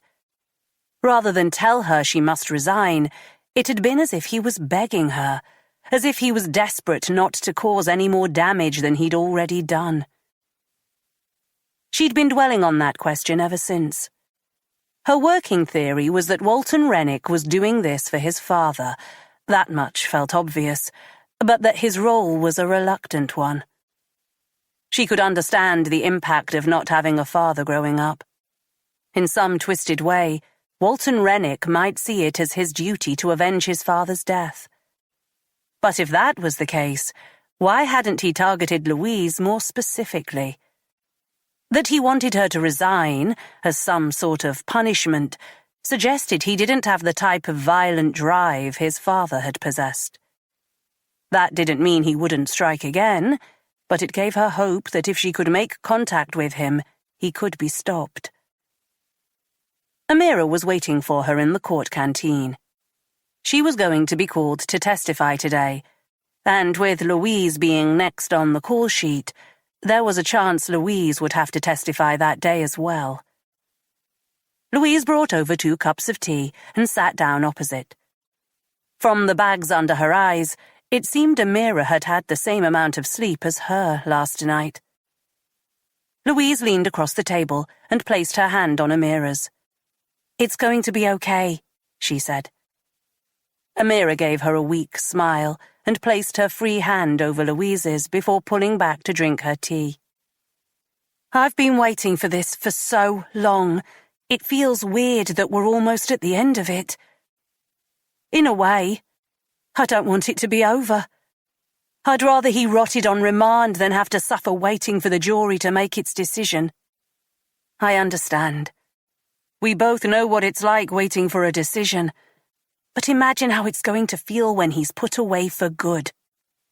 "If," said Amira. Louise understood her negativity. Everything had been leading to these last few days, and now that it was all a reality, it was easy to focus on what could go wrong. All you have to do is tell the jury what happened. Anthony has prepped you for the questions the defense team will ask. We both know they're grasping at straws. As long as you don't get rattled, you'll be fine, and Finch will go down for all this. Amira's smile was stronger this time, and she held Louise's gaze a little bit longer before Anthony Meads approached and told them the court would shortly be in session. Robertson was waiting in the corridor, looking like he'd made an effort with his suit. "The museum is cleared," he said by way of greeting. "It'll be some time before it's open for business again, though." "You coming to watch the show, sir?" "Thought I'd give you some moral support. And I'd like to look that fucker in the eye," said Robertson, holding the court door open for her. They sat in the front row of the viewing gallery, Robertson making a show of turning to Finch as he hobbled into view. "How's that little niece of yours?" asked Robertson, turning back. "She's fine. Hard to faze her nowadays. They had a memorial for Hannah Sanchez yesterday at the school. I managed to drive her to school this morning, but haven't really spent any time with her for ages. It can be hard at times. Give it a week and this will blow over. You must be owed some leave. When this bastard is put away, you should go away for a couple of weeks." Louise briefly wondered if Robertson had been talking to Thomas before dismissing the idea.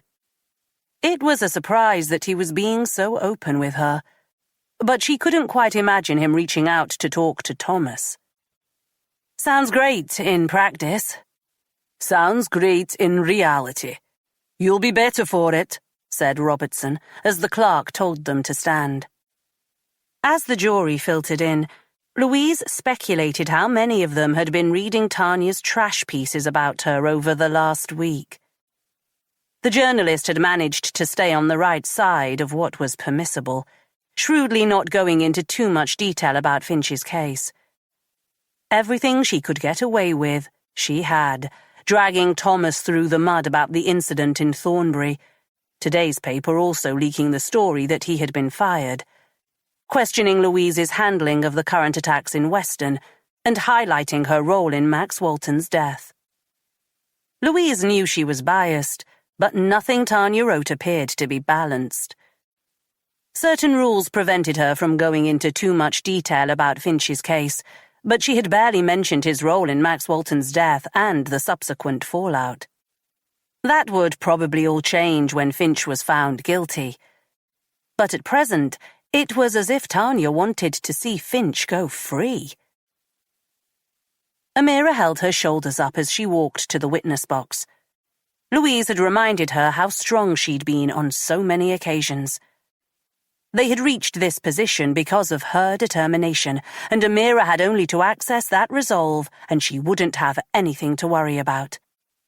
The young woman did her proud as Amanda Knight set out the case against Finch.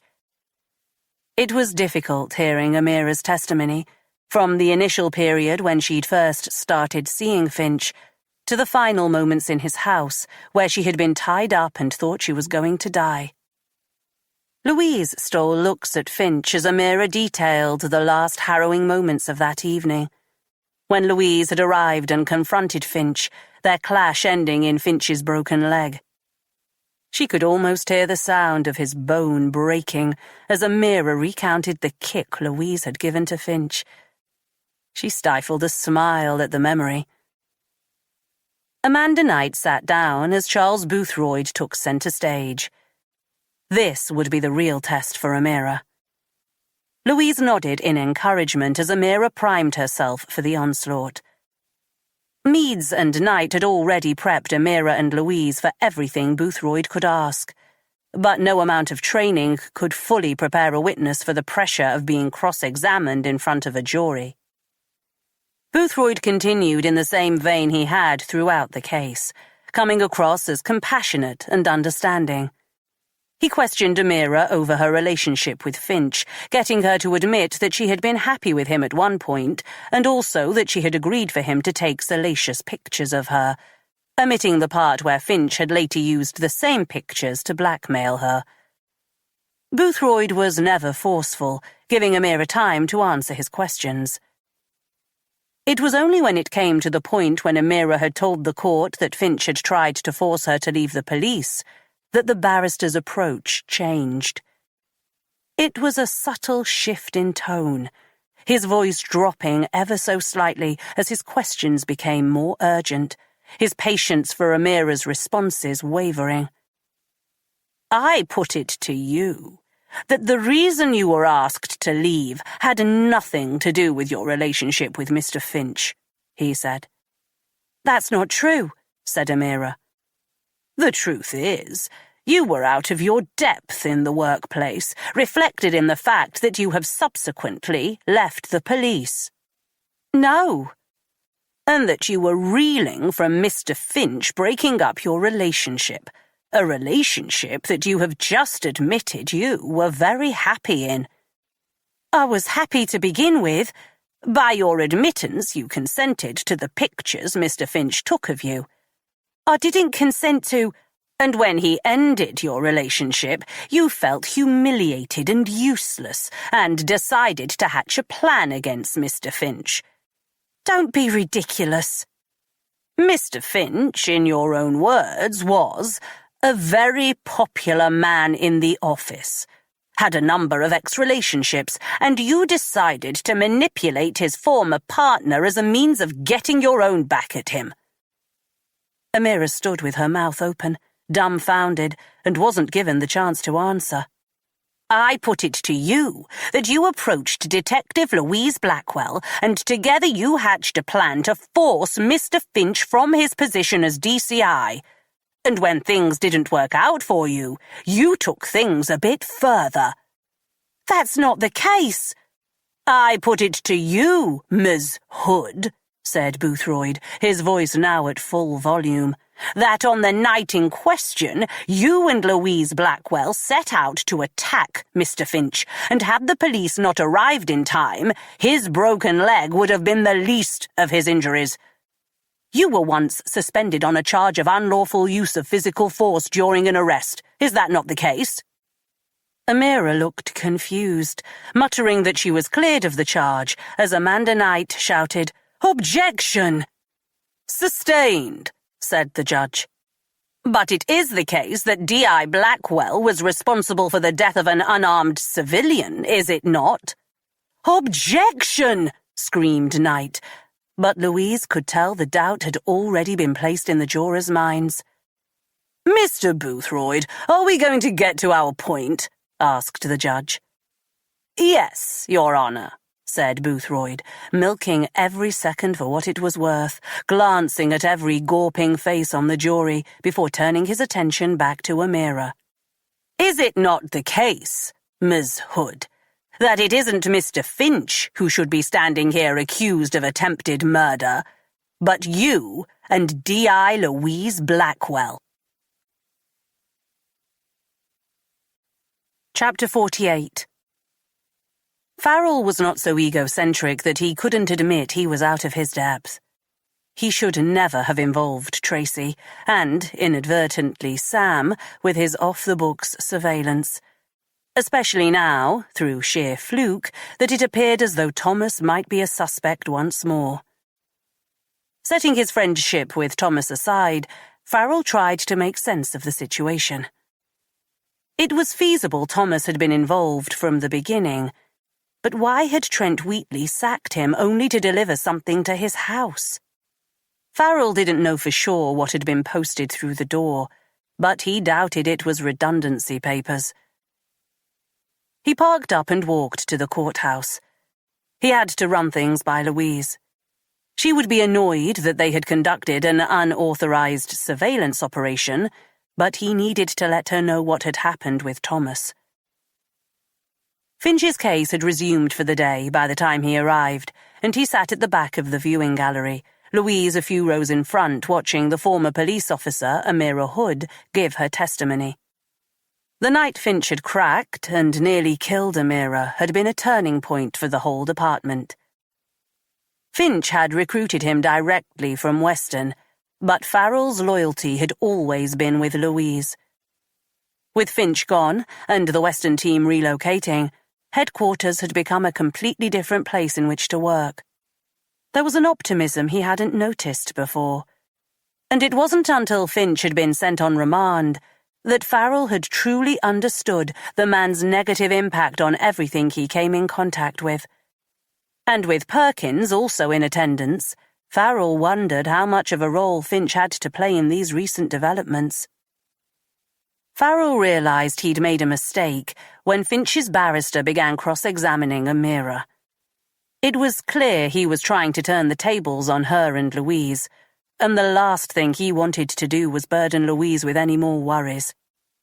He left the courthouse after the barrister accused Amira and Louise of plotting against Finch, not wanting to hear any more of the nonsense. Outside, he decided to call Thomas and confront him directly about what he'd seen. "I feel like I've spoken more to you since I stopped being a copper than I ever did when I was one." "Sorry to bother you, Thomas. Up to anything interesting?" Farrell heard a split second of hesitation before Thomas answered. "I'm a man of leisure at the moment, as you know. Just dropped Noah off at school. Might go crazy and grab a coffee later." "Why?" said Thomas, clearly suspicious. What Farrell really wanted to know was whether or not Thomas was home yet, but he couldn't come out directly and ask that. "I know it's a pain, but I need you to come in later, talk over a few things." "Something you're not telling me, Greg?" "No, just the normal shit." The hesitation was there again.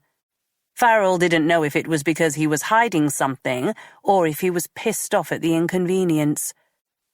"I'm picking Noah up later, now that I don't have a job. I could come over now or—" "After will be fine. I'm not in the office anyway. Sometime after 4:30 p.m?" "All right," said Thomas, hanging up. Tracy was less than pleased when he told her about the conversation. "What are you going to do? Ask if he's had anything interesting posted through his door of late?" she asked, as they sat together in the staff canteen at headquarters. "Any better suggestions?" "Yes, we go straight to standards. Tell them what we know about Perkins and let them sort this out. If we don't, Greg, it'll be them coming after us." 10 minutes later, it seemed the decision had been made for them. They were heading back to the CID when Robertson rushed past them, having returned from the courthouse. "You haven't heard," he said, taking them aside. "What, sir?" said Tracy, as Farrell checked his phone. "Some anonymous tip-off has come in about Thomas." Farrell glanced at Tracy, sensing everything slipping away from them. "What sort of tip-off?" said Tracy, keeping her eyes focused on Robertson. "I'm trying to find out. I'm being kept out of the loop and I don't know why. A team has been sent to his house now. Have you heard from him today?" "I spoke to him earlier," said Farrell. "Did you?" "Just wanted to update him on the drug case." Robertson nodded, then said, "What the fuck?" Farrell looked around to see Thomas walking up the stairs, a guest pass around his neck. "I thought my ears were burning," he said. "You're early," said Farrell. "Yes, well, I got Rebecca to pick up Noah. Can we talk?" Farrell looked at Robertson, who said, "I'll leave you to it. Good to see you, Thomas." "Come on," said Farrell, guiding him to an interview room. "Can you come as well, Tracy?" asked Thomas. "Sure," said Tracy, as if nothing was the matter. The second they stepped through the door, Thomas dropped a plastic package on the desk. "Is this why you were so eager to talk to me on the phone earlier?" he said. "What is that?" said Farrell. "This is what was left at my house. I found it not long after we spoke to one another." Thomas opened the bag to reveal 6 tightly wrapped bundles of £50 notes. £60,000, he said. Chapter 49. It was one of those picture-perfect Western days Louise remembered from her childhood. Her memory was distorted that way because her parents only used to take her and Paul to the seaside town when the weather was like this. The clear blue sky an indication that the day was going to be full of brilliant June sunshine. After Amira's testimony had run until after lunch on Thursday, the judge had taken the decision to adjourn for the weekend. Amira had left the witness box, shaken and furious at the approach the defense team had taken. Both Meads and Knight had shrugged off her concerns, but Louise had sensed some indecision in them, as if they hadn't been expecting the switch of tactics. It was now 6 a.m. on Saturday, and Louise hadn't yet had a chance to buy the day's newspapers. But the court reporting was already out online, and the defense's counter-accusation against Amira and Louise was now public. Louise was sitting in the garden of the house she shared with her parents and Emily, drinking a cup of builder's tea and eating dry toast. She was alone, save for the manic energy of Molly, who was using the rare opportunity of being alone with Louise to bring her different toys as means to encourage her to play. The rest of Thursday and Friday had been spent scouring the CCTV images from the museum in an attempt to find the person responsible, and attending meetings with top brass and members of the local council as they decided whether or not to proceed with the weekend's air show. It had been a tough decision, but it was only ever going to go one way. There was too much effort involved to cancel the event, and even with the incident at the museum, the consensus was they couldn't be seen to be giving in to threats of terrorism. By yesterday evening, confirmation had come in that the device used in the museum had been of a similar type to that used at the school. All available resources were being utilized to find Walton Rennick. But after the rashness of him showing his identification at the youth hostel, he'd gone back to being elusive. 30 minutes later, Louise was in the centre of Weston, organising the teams of uniformed officers from both headquarters and numerous local stations, who would be searching as much of the town centre as they could for signs of IEDs before the crowds descended. The main focus was on the beach lawns behind the promenade and the beach itself, including the Tropicana building, where events would take place later. For now, all they could do was make sure nothing had been placed in advance. Once the area was as secure as it could be, they could turn their attention to containing the thousands who would descend on Weston that day. Louise had the help of the specialist search teams, who began organising everything.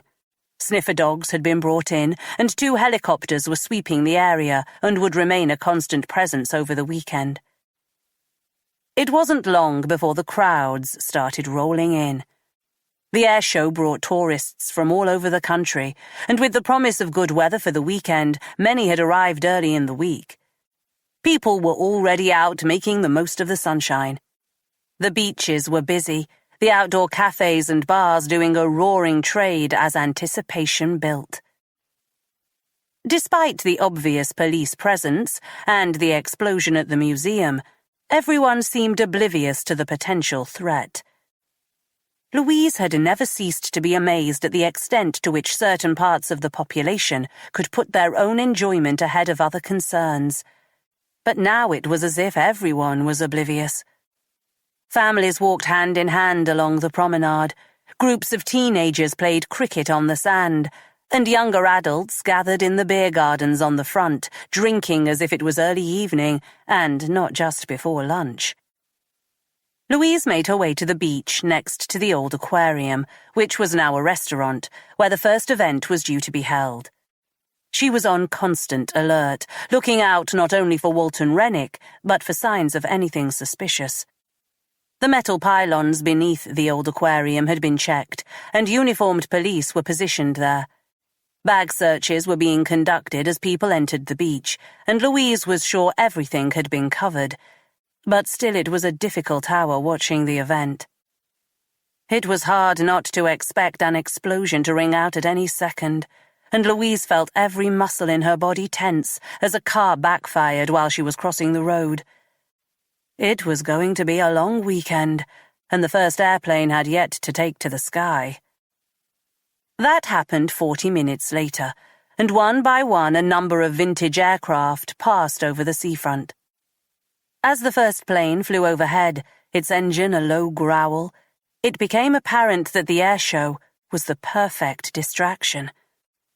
As she looked around, nearly every face was turned upwards, the police and emergency services included, creating a number of opportunities to plant a device. Once the first plane disappeared towards Breen, Louise radioed through to the team leaders to explain, giving the instruction that all police officers should maintain their eyes away from the sky at all times. As the 5th plane of the day, the T-67 Firefly, took to the skies, Louise received a call from one of the team leaders on the north side of the seafront. Sorry to bother you, Ma'am. Thought you'd want to know. We appear to have a potential jumper on top of the Western College building on Nightstone Road. Looks to be a single white male, early 20s, currently sitting down on the cusp of the roof, feet dangling over the edge. Emergency teams have been dispatched. Louise let out a sigh, her head falling to her shoulder. It was probably nothing, while being a distraction she could do without. "Eyes down," she said to a pair of uniformed officers as she made her way back down the promenade, dodging groups of tourists blocking her path, staring wide-eyed into the sky as if UFOs were circling above them. An ambulance and fire engine turned onto the seafront and made slow progress as Louise walked past the Grand Pier, which was lined with eagle-eyed tourists watching the airshow. The Firefly plane made another lap of the area while she rounded the corner into Nightstone Road. Despite her earlier warnings, Louise couldn't help but look up at the plane. She wondered again if that was how it would happen. Everyone distracted by the planes, and the offender dropping the device and setting it off before anyone had a chance to react. A team was already set up by the time she reached the college. Once more she looked up, this time to the sight of a man sitting on the ledge of the building that was 10 stories high. A former colleague of Louise's, Inspector Baker, was currently organizing everyone. He didn't hide his surprise at seeing her. "Louise, I thought you would be busy with the air show," he said. Baker was relatively new to the Western team. When he'd joined, they had clashed over his approach to policing in the town. His remit had been to rid Weston of some of its more antisocial problems, and he'd gone about it with an evangelical zeal that at times had hindered her investigations. The clash was forgotten now, but she still had the sense that Baker saw himself as being above her somehow. "You know how it is, Dan. Thought I could do with a break.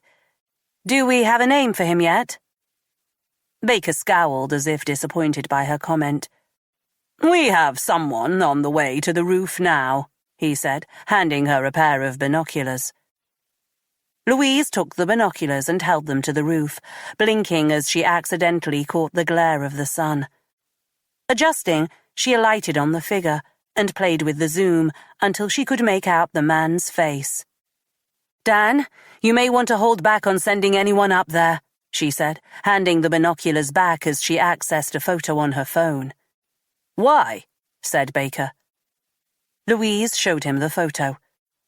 "I think our jumper is Martin Walton Rennick." Chapter 50. The evacuation started immediately as extra police were called in to do a sweep of the building. It was no easy task with over 10 floors and numerous offices and classrooms. Louise called Robertson after notifying Adam King, who was on standby in the area. "You sure it's him?" said Robertson. "Same face as the passport photo. We're trying to get a phone to him now so I can talk to him." "What the hell is he playing at?" said Robertson to himself. "I'm on my way." Another plane flew by as Louise lifted her binoculars once more to Walton Rennick. His face was unreadable as he stared blankly into the distance.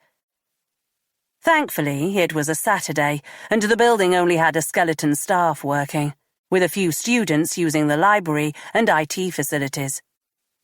But what if Walton Rennick's plan had been to draw everyone here so he could set off an explosion? With so many people in the surrounding area and still in the building, the damage could be catastrophic. For the first time, she saw a hint of emotion in his face as he turned to look behind him with a panicked expression. "Martin? Is it Martin?" came the voice of one of the team on Louise's radio. "Go away, or I will jump now," said Walton Rennick. "I can help you, Martin." "Now!" screamed Walton Rennick, getting to his feet as everyone below held their breath. "Okay, Martin, okay," said the voice. Louise pictured the officer backing away as he added, "I'm just going to leave this here for you. There is a pre-installed number. You can call me at any time." Walton Rennick disappeared from Louise's sightline for a second. On the radio, she heard him speak as he presumably picked up the phone.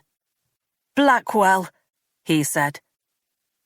Seconds later, he returned to the edge of the roof, the thinning crowd gasping once more as he took a seat, the phone in his hand. Louise asked Baker for the number. "Do you think this is wise?" he said. "Do you have any better ideas? He asked to speak to me.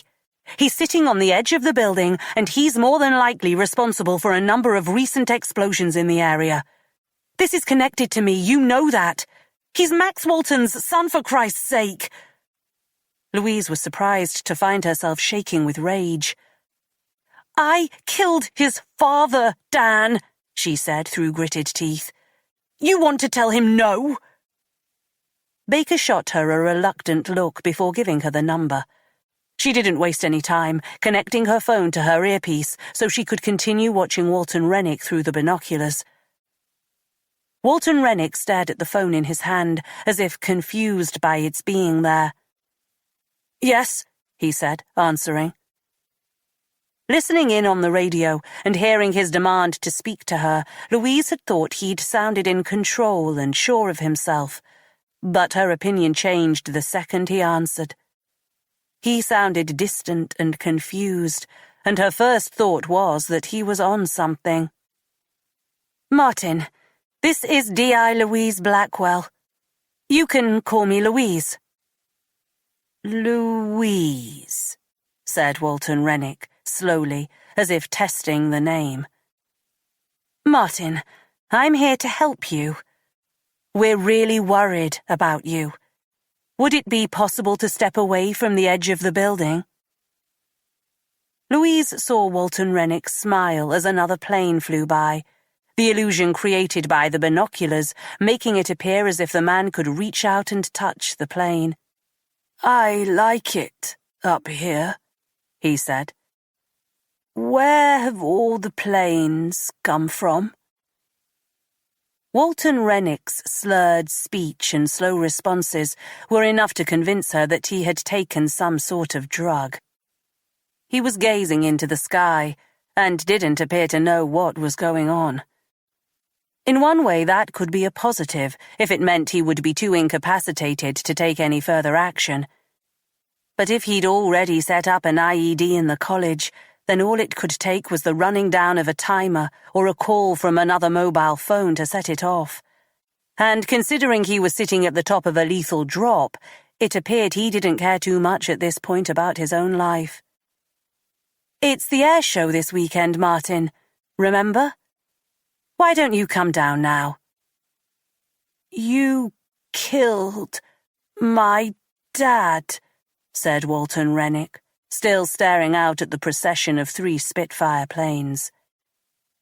Goosebumps prickled Louise's skin at the comment. "We can talk about that, Martin." "What is there to talk about? You killed him. I thought I hated you for that," he added, his words drifting away from him. "Martin, please come down. I can help you, I promise." "I wanted to be like him, you know. But I'm not," he said, getting to his feet. "Martin," said Louise, more urgent now, as Robertson arrived and stood next to Baker, his eyes drawn to the wobbling figure on the top of the building.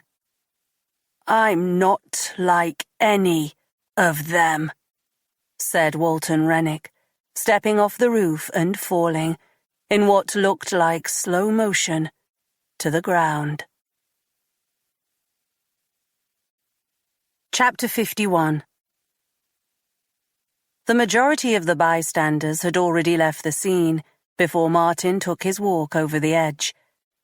But those still behind the police cordon stared in disbelief, having witnessed something that would stay with them forever. Even Louise was momentarily stunned, the phone she'd been speaking to Walton Rennick on by her side as she lowered the binoculars. It would have only been a couple of seconds, but it felt like she'd been standing there for an age next to Robertson and Baker, who were equally as shocked, before she clicked into action, running towards the area where Walton Rennick had landed. She didn't hold out any hope, and one glance at the impossible angle of the fallen body was enough to tell her that Walton Rennick was no longer with them. She stopped in her tracks, calling the line that would need to be kept until the Soccos arrived. While it was clear Walton Rennick had taken his own life, he'd been intoxicated at the time, and she couldn't rule out the possibility that he had somehow been coerced. She was reminded of one of her earlier cases in Weston, when she had investigated a suicide cult, where young women had been induced to take their own lives. This felt different, but she wasn't going to take any chances, especially considering Walton Rennick's final words. "I'm not like any of them." "Them," she said to Robertson, as a pair of uniformed officers secured the area surrounding Walton Rennick's broken body. "I heard it. Maybe he meant Carl Innsgrove," said Robertson. "I think that is a given, but he said them, not him. There must be someone else." "He could be referencing his father, as in, he's not the same as Innsgrove and his dad." "Them?" Louise shook her head. "No, I don't think this is over. We need to go through every inch of that building," she said, thinking that an explosion could go off at any second, like at the museum. Them. Was it possible Walton Rennick had been working with Innsgrove from the beginning? He'd told her that he'd come to realize he wasn't like his father, but what had he set in process before taking his life? "I need to see Joanne Harrison," said Louise, thinking the head teacher would be the only one to know if Innsgrove had contact with Walton Rennick. Robertson didn't argue, and Louise was heading back to her parked car when she caught sight of one of the bystanders watching from the sidelines. "Justin Walton," said Louise under her breath. Walton Rennick's cousin must have noticed he'd been spotted, for as Robertson turned to look, he began backing away. "Stop that man!" shouted Louise to the officer guarding the tape as she began moving towards Justin, who'd started running up Lower Church Road. The uniformed officer gave chase. Louise took Wadham Street, hoping to cut Walton off at Grove Park. Part of working in the same town for so long was knowing where all the previous crimes had been committed. Although she'd only been in Weston for a few years, she carried a catalogue of crimes in her head. She could enter nearly any street in the town and know what had previously happened there. Grove Park was no exception. Her arm began to itch as she recalled the man who'd been attacked in the park by the same person who'd given her the scar. The same person she'd chased to the top of the park, only to have them disappear into the shadows. Justin Walton wasn't going to be as lucky.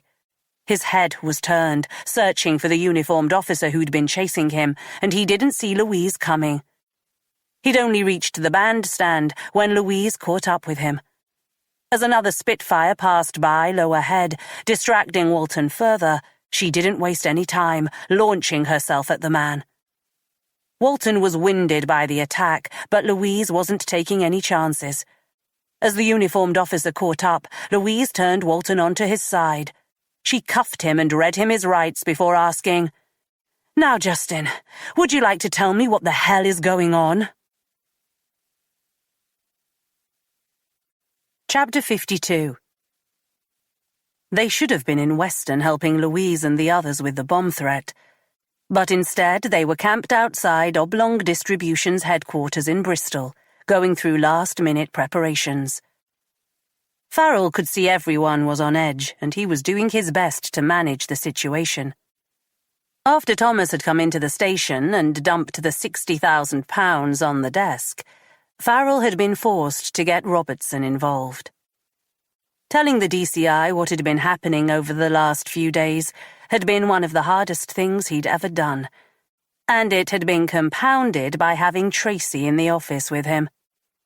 "I would have expected better from both of you," Robertson had said, the disappointment in the low grumble of his Glaswegian accent 100 times worse than any bollocking he could have given them. As it was, he'd let them continue, but now it was an official case. Eddie Perkins was on the Ghost Squad's watch list, and D.S. Kent Mooney from the team was with them as they carried out last-minute checks on Thomas's wire. "You ready?" said Farrell. "Are you?" said Thomas. They couldn't have asked for a better person to be going in for them. They'd explained the surveillance on Perkins and Sinclair that had led them to Thomas's old boss, Wheatley. Thomas was still angry about it, but didn't appear to be taking it personally. "Remember, you can stop it at any time and we'll be there in seconds," said Tracy, brushing down Thomas's collar as if she was sending him off to an interview. Thomas frowned and walked towards the business centre. "I feel like shit," said Tracy as he walked away. "You hear this?"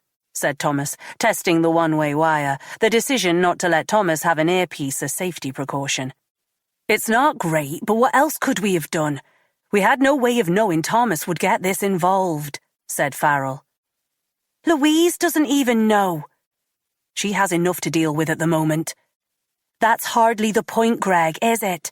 They're obviously going through some sort of difficulty, and here we are using Thomas's bait." Farrell rubbed his forehead. She was right.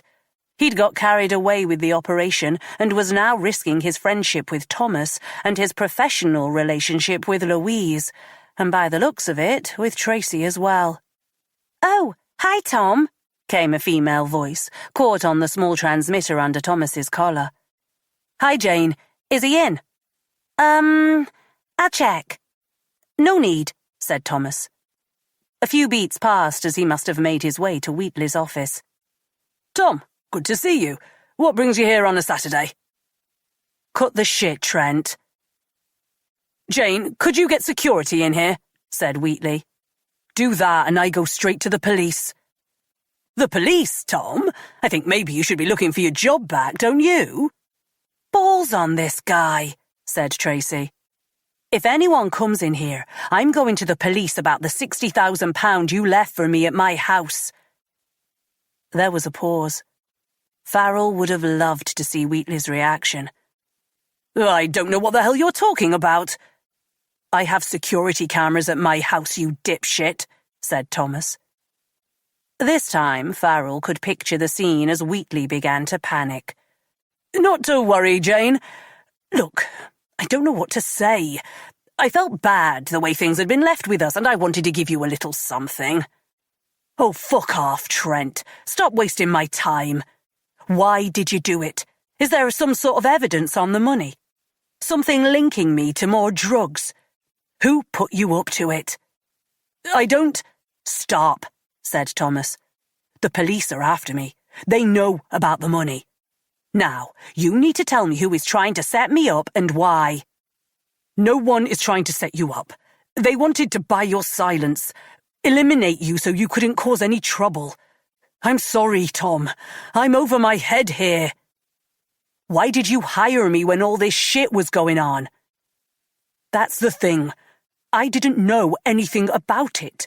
A few of the team have been using our vans to deliver stuff and they pissed off the wrong guys." "Why did they come after me?" said Thomas. "I don't know. I think it's to do with your old colleague." The line went silent, and Farrell grew concerned that Thomas was going to go for Wheatley. "Louise," he said eventually. "I know you're seeing her. I'm sorry. They gave me the money, told me to drop it at your place. They threatened my family, Tom. I had to do it." "Who?" "I can't give you any names." "You tell me. Let me deal with it my way, or you tell the police." "There's two of them I know. Sinclair and this other guy. Don't know his name." "Anyone else? If I find out any different, then it won't end well for you." "Jesus!" "One of your lot," said Wheatley, the pleading voice changing to something much sterner. "Who?" said Thomas. "Perkins, okay? Eddie fucking Perkins." Farrell let out a breath. "Everyone go," he said over the radio. Chapter 53. Justin Walton made an elaborate show of catching his breath. Louise watched him dispassionately as he coughed and spluttered his way to speaking. After all that, his first word was, "What?" Louise hoisted the man to his feet, using the cuffs on his wrists as leverage. Walton groaned at the maneuver, coughing again as he bent over. She waited until he'd composed himself and had stood back up straight. One look at his eyes, and she could tell he was still on something. His pupils had contracted so much they were like tiny dots on his eyeballs. "What have you taken, Justin?" "What haven't I taken?" said Walton, giggling to himself. It felt pointless trying to reason with the man in this state. But back at the college, a team of officers were risking their lives clearing the building when any second a bomb could rip through the structure. "I saw you at the scene. Your cousin was there. Did you see him, Justin? Did you see him jump?" "I saw him," said Walton, suddenly straight-faced, as if he'd been shocked sober. "Were you with him?" asked Louise, wondering what the hell had happened to the surveillance on Max Walton's nephew. "No." "You just happened to be walking by?" "No, but—" "What, Justin? Why were you there?" "I was trying to stop him, okay?" "You knew he wanted to kill himself." "He called me last night. He was out of it. I didn't understand what he was talking about. Said something about not being like them." "Who was he talking about?" "How the hell would I know?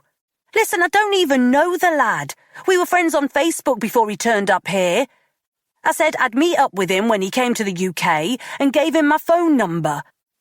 I knew him when he was a kid, but I don't know why he called me last night beyond him being my cousin." Louise didn't think it was an act. She didn't believe Justin had the mental dexterity to pull off such a story, and definitely not when he was in his current state. "Why are you here, then?" "I was supposed to meet him, wasn't I? In the park. Said we'd go for a few drinks. I get here and notice all the commotion and walk over to see him dangling over the edge of the college." "And you stayed for the show?" Walton stepped back as if she'd insulted him. "He was my cousin. There wasn't much I could do, but the least I could do was be there for him. I prayed he wouldn't jump." He sounded so sincere that Louise felt sorry for him. "I need to take you in for questioning, Justin, but you could really help me by answering some of them right now." "Can I sit down? I feel sick." Louise nodded at her colleague to help Walton to the ground. He sat there for a few seconds, his head between his legs. "Who was Martin working with?" she said, as he looked back up at her. Walton shrugged his shoulders, his movement curtailed by his cuffs. "I told you before. I don't know nothing about any of this." "People have died, Justin, and I'm worried more could die as a result of what Martin has done. I know he wasn't working alone." "I told you I don't know. What about that caretaker guy? He offed himself as well. Maybe it was him." Nothing beyond the vague link of Carl Innsgrove being in the Falklands with Max Walton linked him to Walton's son. That they had now both killed themselves suggested a link beyond that, but the answer felt further away than ever. As Justin Walton was driven back to Portishead, Louise returned to the scene where Martin Walton Rennick's body lay at its impossible angle. Janice Sutton and the Sockos were managing the scene. Louise asked Janice to inform her if any suicide note was found before heading back to headquarters. Above her, planes still flew overhead, and the tourists roamed the lawns and streets of Weston, oblivious to what had just happened. It would be easy to lose focus with Walton Rennick out of the picture, but as Louise messaged the team leaders to update them, she reminded them to be as vigilant as ever. She reiterated Walton Rennick's use of the word them, reminding everyone that the risk was far from over. The full greeting party was waiting for her back in Portishead. DCI Robertson had driven ahead and was sitting with Assistant Chief Constable Brightman and the 2 officers from CTU. Louise stood up straight as she walked into the office. She was drained and had been lacking in energy recently, but wasn't about to let it show. The positives are we are 1 day down and, so far, no further explosions, said Brightman as Louise took a seat. And 1 less potential suspect, said Robertson, so straight-faced that it was hard for his fellow officers to tell if he was commenting on Walton Rennick's death with gallows humour or not. The ACC paused, as if letting that information settle, before continuing. You exchanged words with Justin Walton when you arrested him? He asked Louise. Louise relayed the conversation she'd had with Max Walton's nephew. He claims he was meeting Martin for a drink. He seemed quite shell-shocked, but he had definitely taken something. D.I. Faulkner smiled, and Louise felt her stomach turn. Walton Rennick's last words were, I'm not like any of them, he said. That seems to be the consensus, said Louise, wondering at her negative reaction to Faulkner's smile. And we think them relates to... asked the ACC. That's what we need to ascertain. Possibly Carlinsgrove? But them obviously suggests more than one person, said Louise. Max Walton, said Faulkner. His dad? Louise stopped short of sarcastically thanking Faulkner for clarifying the relationship between Max Walton and his son. Could be. Could be he meant his cousin, Justin Walton. Or someone else. Louise peeled away from the meeting and made herself some white tea in the canteen. She needed to compose herself before speaking to Justin Walton again. Had to work out a strategy to gain his trust and information. 3 people were dead due to recent events, and every time she heard the sound of a phone ringing, she expected to be informed about another explosion. Everything okay? Said Robertson, making her jump. Jesus, Ian, don't sneak up on me. Robertson's lips parted into something resembling a smile. You want me to sit in on this interview with Walton? You think I'm not up to the job? Said Louise, regretting her words instantly. Robertson didn't even react. Could be good to have someone to fall back on, to ask the questions that might piss him off. Louise nodded. Sorry, you're right. That would be good. What the hell is that you're drinking? Asked Robertson, glancing at her cup. White tea. Robertson's forehead broke out in lines. Fucking white tea, he said under his breath. Don't let the others know you're drinking that shite or they'll put you away, he added, wincing as he drank the lukewarm coffee that had been out for hours. Justin Walton failed to make eye contact as Louise entered the interview room with Robertson. He was sitting scrunched up in his chair, as if trying to hide behind his body. As Louise started the interview, introducing those present, including the duty solicitor appointed to him, Justin Walton looked up at her. The contracted look of his pupils had faded, and it was clear he was coming down from whatever drugs he'd taken. The red light of the camera caught Louise's peripheral vision as she began questioning Martin Walton Rennick's cousin. When was the last time you saw Martin? She asked. Haven't seen him since we were children. I told you that. I only knew him from Facebook. How old were you when you last saw him? I must have been 13 or something. He was a few years younger than me. There was some sort of family get-together. Over in... Justin's voice petered out as if he'd lost track of his thoughts. Over where? Said Louise, trying to imagine what such a dysfunctional family get-together would look like. The farm, said Justin, glancing at his solicitor as if pleading for forgiveness. Louise kept her eyes straight ahead, as the farmyard smells of excrement and decay seemed to drift through the air while she recalled that night she'd been at the farm with Finch. "You're talking about Max Walton's farm," said Robertson. Justin nodded. He could have offered a dig at Louise at that point, could have reminded her how she'd shot his unarmed uncle, but either through fear or consideration, he didn't make a comment. "You've been in contact with him since, via social media," said Louise. "Not really. I'd see the odd post about his life in South Africa on Facebook, but that's it." "But you knew he was coming back," said Robertson. "I already told you this," said Justin, finding his voice out of nowhere. Robertson furrowed his brow. "You taking that tone with me, son? With all the trouble you're in?" he said, as Justin shrank back into his chair. "You know about what's been happening in Weston," said Louise.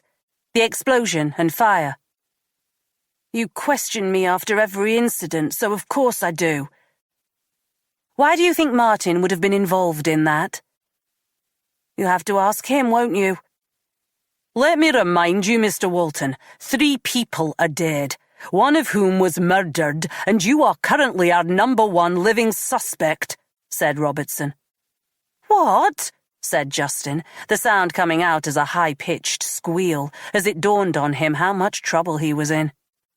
"You're the only link we have," said Louise. "In fact, it all started with you, didn't it?"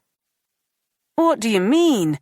said Justin, looking pleadingly at the duty solicitor, who appeared shell-shocked by developments.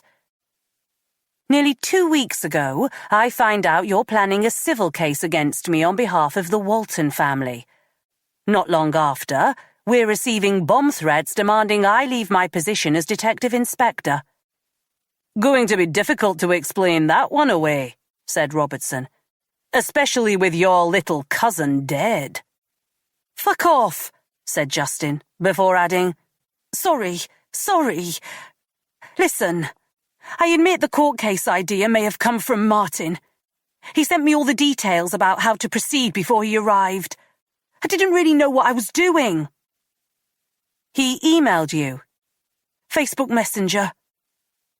Louise looked at Robertson. "Anyway, there is no case anymore. I dropped it." "Why did you drop it?" said Louise. "It was bringing me too much trouble. The solicitors were hassling me about cash, and Martin wasn't answering his calls." "Why didn't you tell us this before?" "I don't know. I wasn't doing anything wrong." "You did shoot my uncle, you know," said Justin, squirming as the words left his mouth. "You agreed to meet Martin today," said Robertson. "Yes." "When was that agreed?" asked Louise. "He called me last night, out of the blue, said he was in the area and wanted to meet for a drink." "Where did you agree to meet?" "On the seafront to watch the planes, that sort of thing." "Was that before or after you planted the next device?" said Louise. "Oh, come on." "He wasn't working alone, Justin, was he?" "Well, he wasn't working with me. I told you, after the solicitor stuff, he didn't answer my messages until last night. That caretaker, he's the one. He was at the school. They were working together by the sounds of it." "But why?" asked Louise. "I don't know. It wasn't anything to do with me." Louise rubbed her eyes. "You want some time alone with your solicitor, Justin?" Justin frowned. "No. Why?" "Come on. You must know how this looks. You've set all this in motion, Justin. It's obvious. You launch a civil case against me, then try to get me to resign. Somehow you get Carl Innsgrove involved. I imagine you were selling Innsgrove drugs and he owed you a favor, perhaps. You hear Martin is coming over, so you enlist his help. What? I don't understand. Why would I do this? Why would I hurt those people? I'm not like them. Louise stood up straight as Justin lowered his face. Who aren't you like, Justin?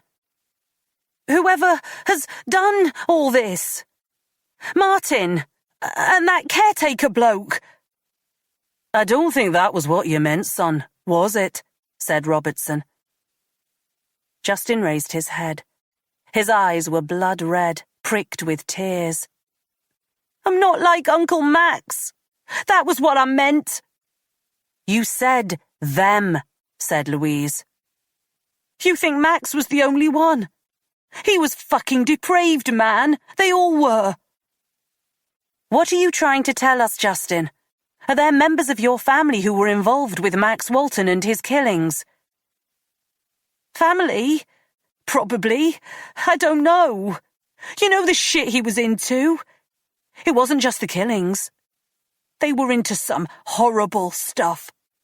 I've tried to blank it out as best I could. But I saw some of the stuff that went on at that farm.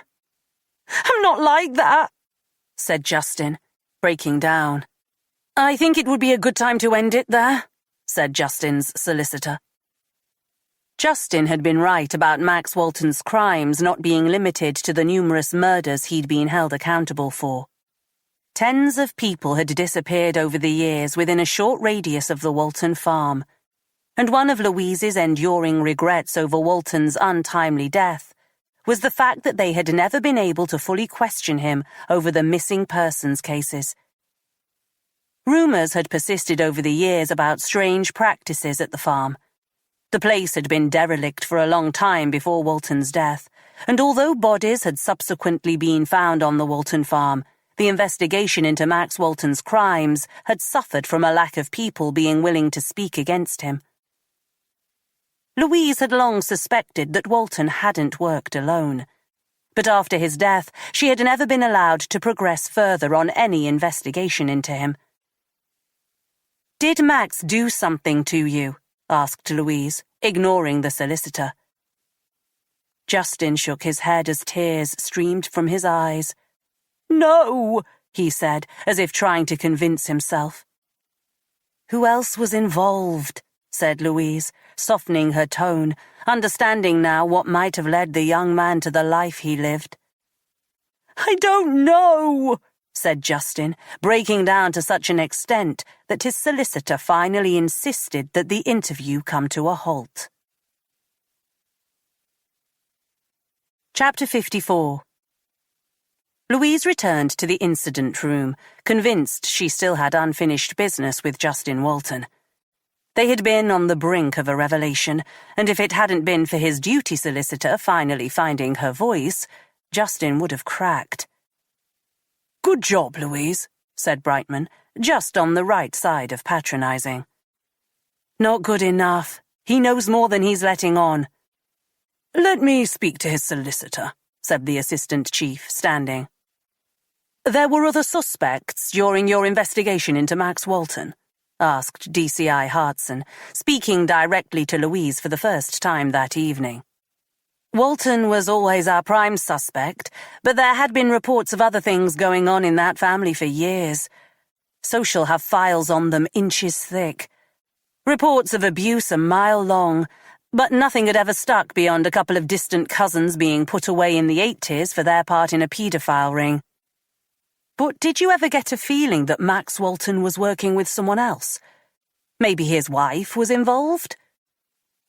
At the time, they had incontrovertible evidence that Max Walton was responsible for the murders of 3 people. All teenagers who had been travelling through the area. Their bodies had been found with DNA matching that taken from Max Walton during his previous arrest.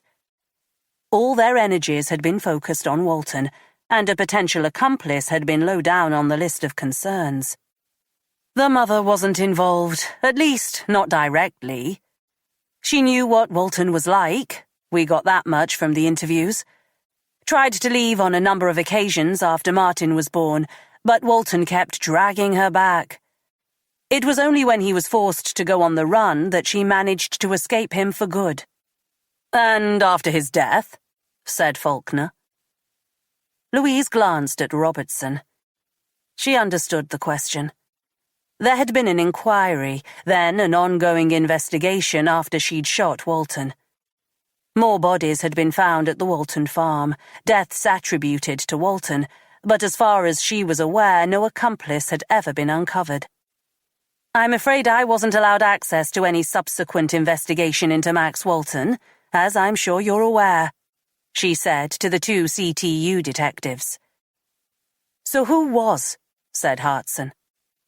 The woman wasn't that ignorant, thought Louise, as she tried to control her temper.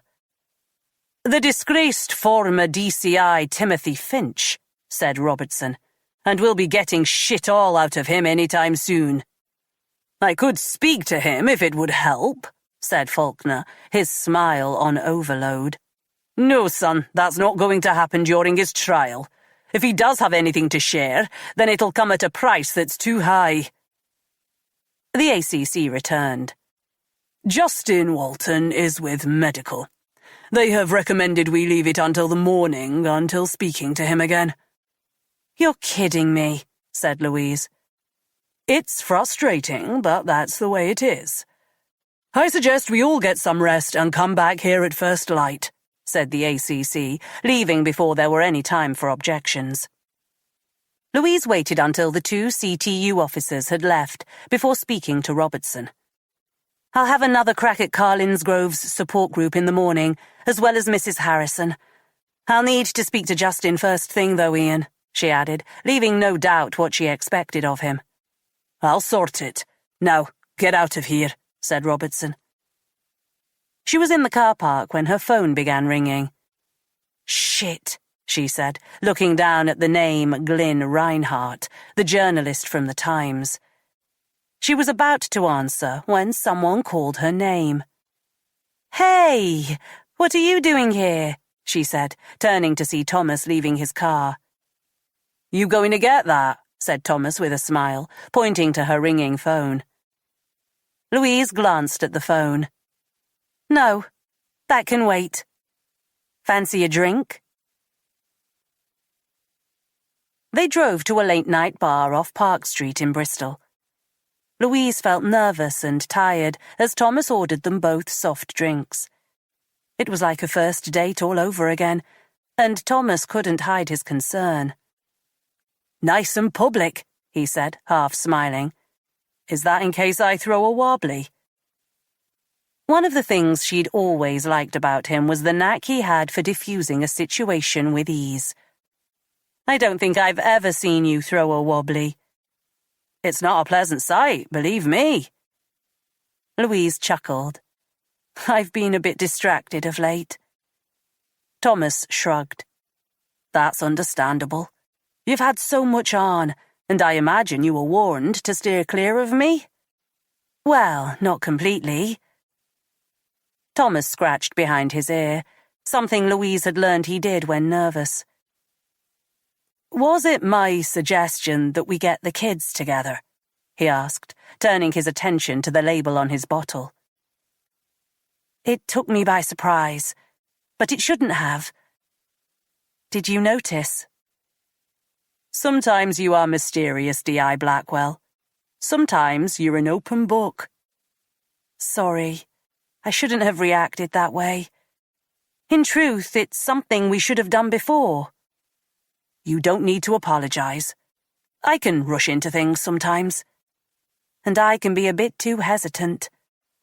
So, what were you doing at the station?" Thomas told her about what he'd been up to over the last few days. At first, she thought he was joking about the undercover sting, but it soon dawned on her that he was telling the truth. "How was I not made aware of this?" "In your defense, you've been rather preoccupied."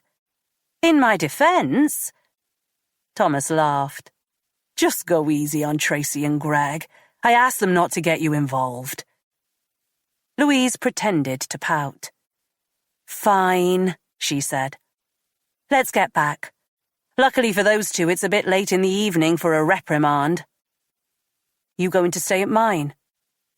Louise smiled. Sounds like a plan. Chapter 55.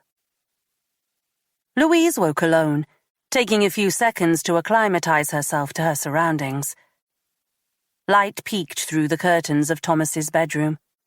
Suddenly panicked, Louise reached for her phone, relieved to see it was only 6:30 a.m. At that precise moment, there was nothing she wanted to do more than roll over and go back to sleep. But she forced herself up and, pulling on a spare dressing gown from behind the bedroom door, made her way downstairs, where Thomas was making breakfast. "Thought you'd need to get out and about early," he said, as the beeper went off on the coffee machine. Louise smiled and wondered at her stupidity at taking so long to talk to Thomas about her concerns. It felt so right being here that she couldn't believe she'd come so close to destroying it. Not that she wasn't pissed off with Tracy and Farrell, who'd both left grovelling messages on her phone that she'd yet to reply to. "Do you mind if I have tea?" she said, as Thomas went to pour her a coffee. "My God, how long has it been since I last saw you?" "I'm going through a phase, what can I say?" "You still eat eggs, though." "It hasn't been that long, Tom," said Louise, taking the plate from him. She tried not to rush the food, wanted to spend as much time as possible with Thomas, but despite the early hour, she was already itching to get back to work. If she could get through today, the last day of the air festival, then maybe it would all come to an end. If there was someone else other than Innsgrove and Martin Walton Rennick involved, then today would be the most likely day for them to attack again. "Where are you going first?" said Thomas, as Louise washed down her eggs and toast with the tea. "I'll see if I can speak to Emily's headmistress before heading into the office. I'll update her on recent developments and see if that jogs her memory. I wish there was something I could do. I'm supposed to be going to the air show with Noah later, but I'm not sure I want to risk it." "Try and keep him home, Tom. I'm telling my parents the same." Louise skipped upstairs and showered, pleased that she still had a change of clothes at Thomas's house. Kissing him goodbye, she marveled at how quickly things had changed back to normal, how much time she'd wasted dithering and worrying when she should have realized how happy she was. She arrived at Joanne Harrison's house just as the head teacher was leaving, the sound of dogs barking drifting towards her from inside. Mrs. Harrison was dressed in a flowery summer dress that made her look a good 10 years younger than she was. "Glorious day," she said as Louise approached. "I am sorry to bother you on a Sunday morning, Mrs. Harrison, but I would be grateful if you could spare me a few minutes. I'll be late for church. Please, 5 minutes." Louise wasted no time in telling Mrs. Harrison what had happened in the last couple of days, the head teacher squirming as she told her about Martin Walton Rennick's suicide from the college building. "When will this tragedy end, Detective?" she asked. "I wish I knew." "I'm afraid I don't quite understand, though, what this has to do with me." Louise tried to explain Martin Walton Rennick's dying words. "We think Martin was working with at least one other person, probably two. With what happened at the school," said Louise, noticing the way Mrs. Harrison cringed at the words. "I know you don't want to hear it, but everything still points to Carl Innsgrove being involved. If we can find out who else he was working with, we could stop any further incidents. And with both Carl and Martin taking their own lives, I do think it's possible they were under duress somehow. We could help clear Carl's name, or at least explain why he did what he did." "That sounds wonderful," said Mrs. Harrison, walking towards her car. "But what has that to do with me?" "I need you to think, Mrs. Harrison. I need to know who Carl could have been that close with. Who could perhaps have had such a negative influence on him. I've helped you all I can. It was that bloody war that changed Carl. That's your negative influence. It changed me as well. I wasted a lifetime waiting for something to happen that was never going to happen. Waiting for the real Carl to come back, when he'd all but died that day the ship was blown up. Now, if you'll excuse me. Louise watched the woman drive away. She knew the church she went to, but was in two minds whether to follow. There seemed so little to be gained, but Holy Trinity was the same place where Carl Innsgrove had attended his war veterans group. So, there was a chance she would be able to speak to Bryce Milner and others from the group before she had to return to headquarters. The roads were already packed with tourists and locals making their way to the centre. The uniformed teams would be out in force on the seafront and lawns, and would be making random stop checks like they did yesterday. Martin Walton Rennick's death had been tragic and avoidable, but if they could get away with another day of relatively minor trauma, then Louise would gladly take it. She'd never been a superstitious person, or the type of cop who worked on hunches, but she couldn't deny the hollow feeling in the pit of her stomach that suggested so much worse was to come. She parked up opposite the church and watched as Mrs. Harrison joined the others congregating outside the building.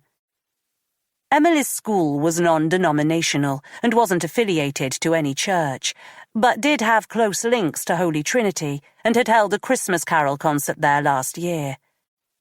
Even so, Louise was surprised by the number of parents she recognized mingling outside the building, including Graham Pritchard, who was wearing the same suit from the other day. There was a sense of community in the way everyone was mixing that was absent from the mornings in the playground, and Louise felt as if she had somehow been excluded from this group. As the churchgoers began filtering inside, she looked over at the church hall where she'd met Bryce Milner earlier in the week. A caretaker was opening the building, but there was no sign of Milner, or any of the others from Carl Innsgrove's counselling group. Robertson called as she was deciding whether or not to head into the church and informed her that Justin Walton had been cleared for interview. Still, she lingered, as if what was happening behind the stone walls of the church held the answers she was looking for. "You coming?" said Robertson on the phone, jarring her into the present. "I'll be there in 30, said Louise, tearing her gaze away from the pretty courtyard and setting off for Portishead. Tracy and Greg both greeted her as she entered the CID. "Oh, I remember you two," she said, looking from one to the other in mock surprise. "What have you been up to, aside from harassing Thomas and keeping secrets from me?" The pair looked comically sheepish, making it hard for Louise to keep a straight face. "We thought you had enough on your hands without getting you involved," said Tracy, wide-eyed as Farrell failed to meet Louise's gaze. Louise let them suffer for a few seconds. "It all worked out for the best, I guess. And you're both here now. Could be lots to do. Come on," she said, leading them to the incident room where she briefed the full office. "We're not going to spend the day waiting for something to happen. I want us out there speaking to everyone we can," she told the team, giving Tracy and Farrell the specific duties of rounding up the members of Carl Innsgrove's counselling group, as well as Justin Walton's social cohort. "Bagsy the old man," said Tracy, after the meeting had been dispersed and it was just the three of them. "There is a joke in there somewhere," said Farrell. "If there is, I'd advise you not to use it," said Tracy. "You want us to wait until you've spoken to Justin Walton again?" "No, that's okay," said Louise. "I'm sure Robbo wants to sit in anyway. Get going. I'll let you both know as soon as I have some news for you." Robertson appeared from his office as Tracy and Farrell headed for the lifts. He nodded towards the interview room. "They're ready for us," he said. "Doc says we need to go easy on him," he added. "We have to go easy on hangovers now?" "Exactly. That solicitor won't say boo to a ghost, so we should be okay," said Robertson, opening the interview room door for her. Justin Walton looked less downtrodden than the day before, but was still hunched in on himself.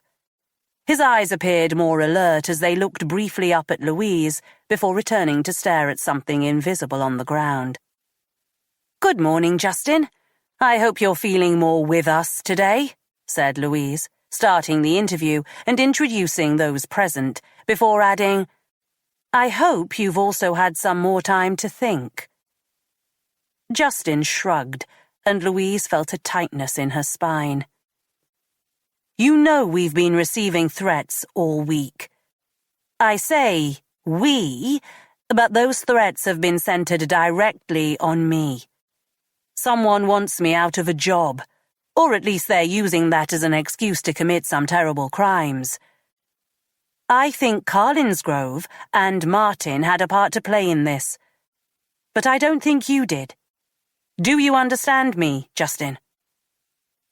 Justin lifted his head and looked at her. "Why do you want to speak to me then?" "Because I think you know who else is responsible, who it is that's behind all this." "I don't," said Justin, shaking his head. Louise felt as if she was back at the beginning, and feared she would be forced to endure the same never-ending conversation with Justin Walton for an eternity. Perhaps she was in some sort of purgatory, where she was being punished for killing Max Walton. But then what god would punish her for doing that? "Do you know what I thought at first? At first, I wondered if somehow Max Walton had come back from the grave. Ridiculous, hey? But that's the sort of sway people like him can have on you. Seeing them dead isn't enough. They continue to haunt you forever. You ever feel like that, Justin?" Justin placed his right hand under his chin. Louise couldn't tell if he was listening or not, but continued unabated. "You began to tell me last night about what happened over at Max Walton's farm," said Louise. Justin took in a deep breath, his hands moving over his face. "I know this is a hell of a lot to face up to now, and if we could do it any other way, then I would. But people have died, Justin. Carlinsgrove, Martin, Hannah Sanchez, an innocent mother of 2. And can you imagine if we hadn't got to the museum in time? There were so many families in there, and the things they'd put in that bomb," said Louise, shaking her head. "I know you wouldn't want anything to happen to these innocent people, but if you don't help us now, I fear something like this might happen again today." "Can't you stop this?" said Justin, moving his hands away from his face to plead to his solicitor, his cheeks damp and red. "This is a very forceful line of questioning, D.I. Blackwell," said the duty solicitor. Louise had purposely kept her voice low and even. "No one is being forceful here. I just want what is best for everyone, Justin," she said. "But I don't know anything," said Justin. "I know this is so hard for you, but try to think back if you can. You told me you used to go to the Walton farm when you were younger." The heat in Justin's face dissipated in a flash, and Louise thought he might be sick. "You told me Max Walton was there. But who else can you remember? Was there anyone else, maybe someone who was close to Max?" Justin started mumbling, his lips twitching as he began swaying on the chair. Louise looked at Robertson, who nodded.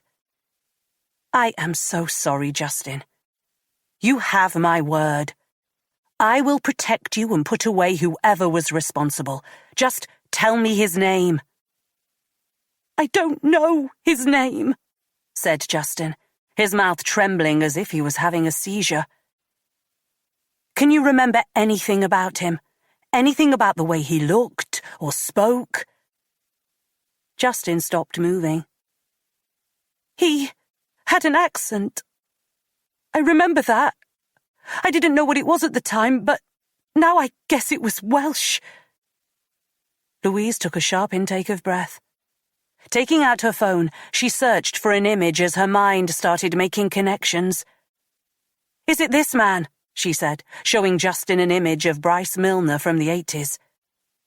Justin took one look at the photo and promptly turned to his solicitor and vomited over her. Chapter 56.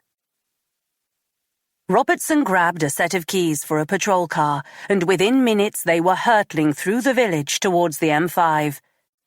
"You've met this Milner character before," he said, as Louise posted images of Milner to all the team in Weston. "Just the once. CTU cleared him," said Louise, hating the defensiveness in her voice. "He set up the war vets group Carl Innsgrove attended. Bit aloof, but came across as being helpful." The siren screamed as Robertson joined the motorway, Louise receiving notification that cars had been sent to Milner's house in Ashcombe. "No record." "None.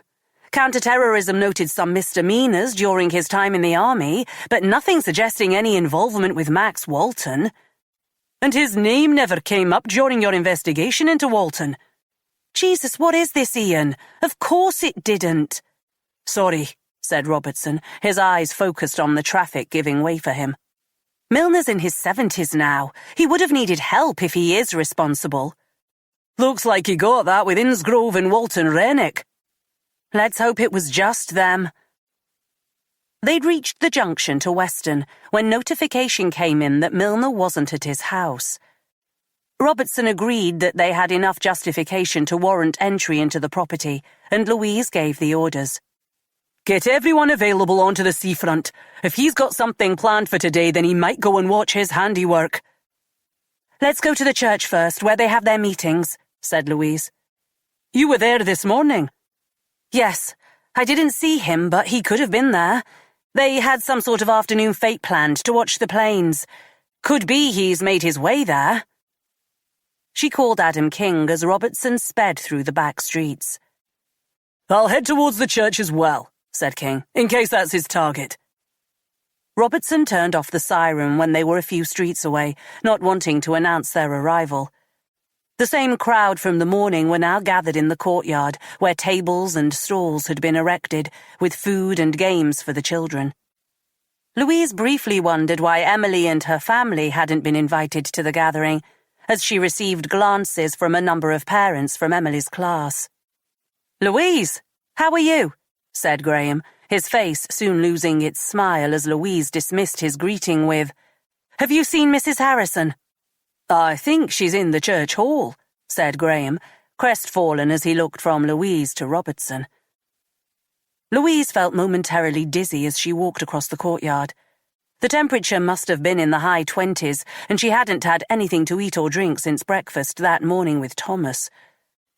The cool interior of the church was a welcome respite, and Louise caught sight of Joanne Harrison in conversation with the vicar. "Mrs. Harrison, could I speak to you?" she said, interrupting their conversation. Louise waited until the vicar had moved away before introducing Robertson. "We're looking for Bryce Milner. It's important that we speak to him immediately." "Bryce? Why?"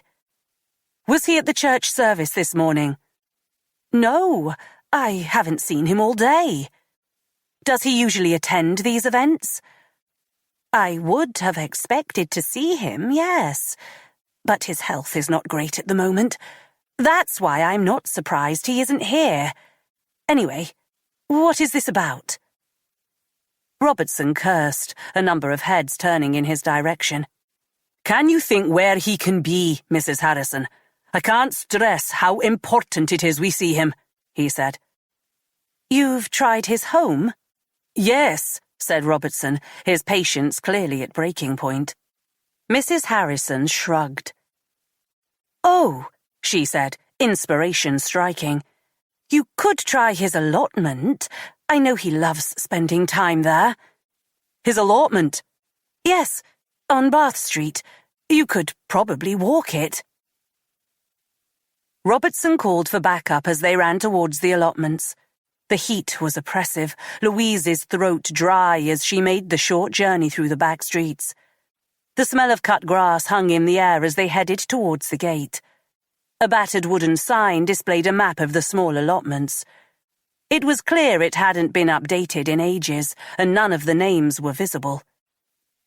The first plane of the day had taken to the air in the distance behind them as Louise and Robertson edged along the dried mud pathway, Louise alert to the tiniest of movements while insects buzzed around her hair. She was desperate for a drink now, her eyesight blurred by the sunshine as she tripped over a loose stone. "You okay?" said Robertson. Louise nodded, glancing towards movement at the foot of the hill.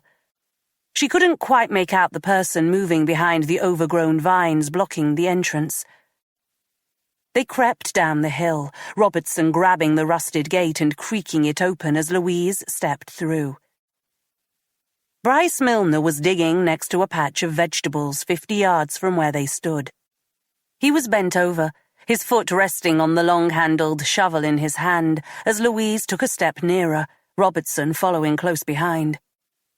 Milner pushed himself up straight with a groan, dropping the shovel as he turned and limped his way towards the small wooden shed at the other end of the allotment, seemingly unaware of their presence.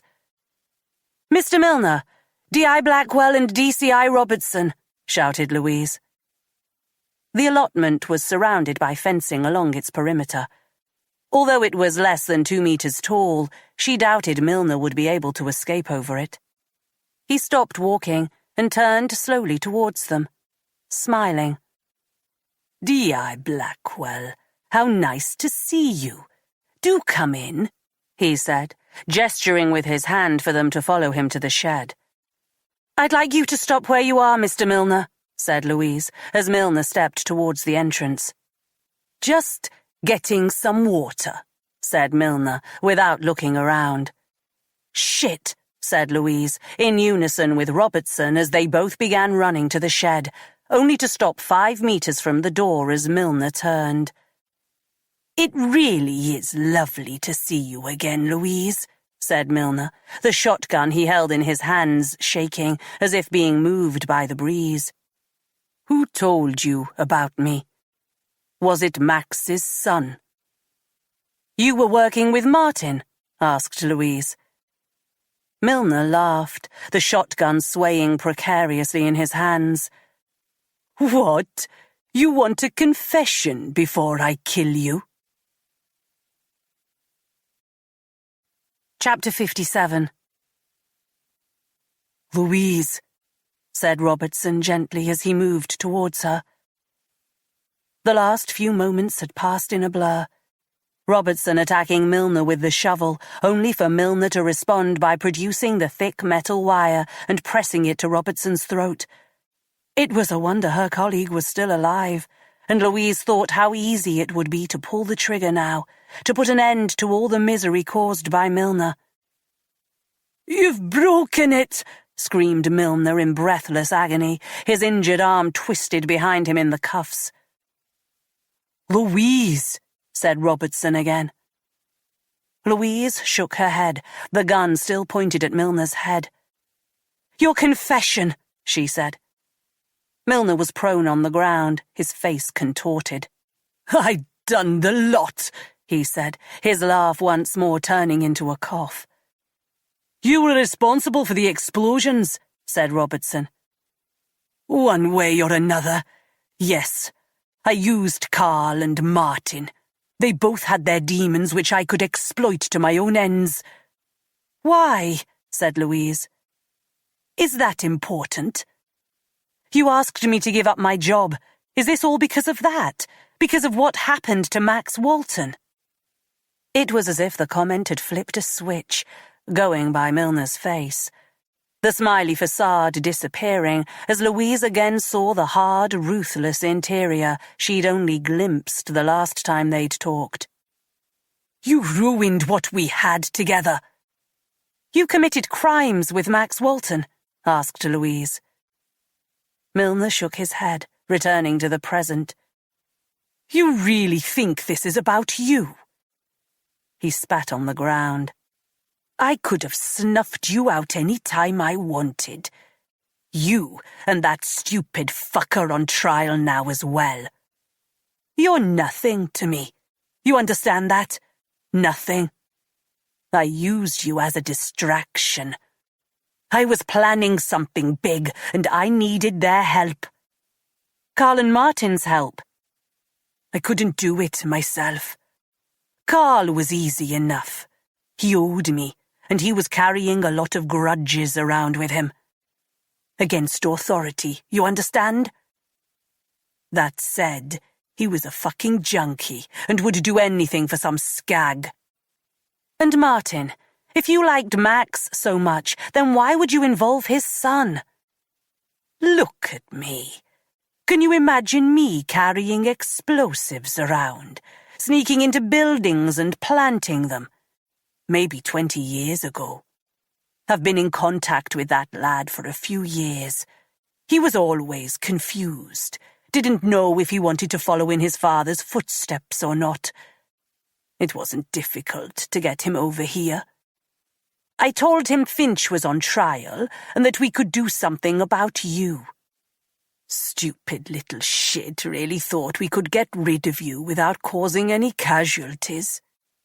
His heart was never in it, really, but he did what was asked of him. But why?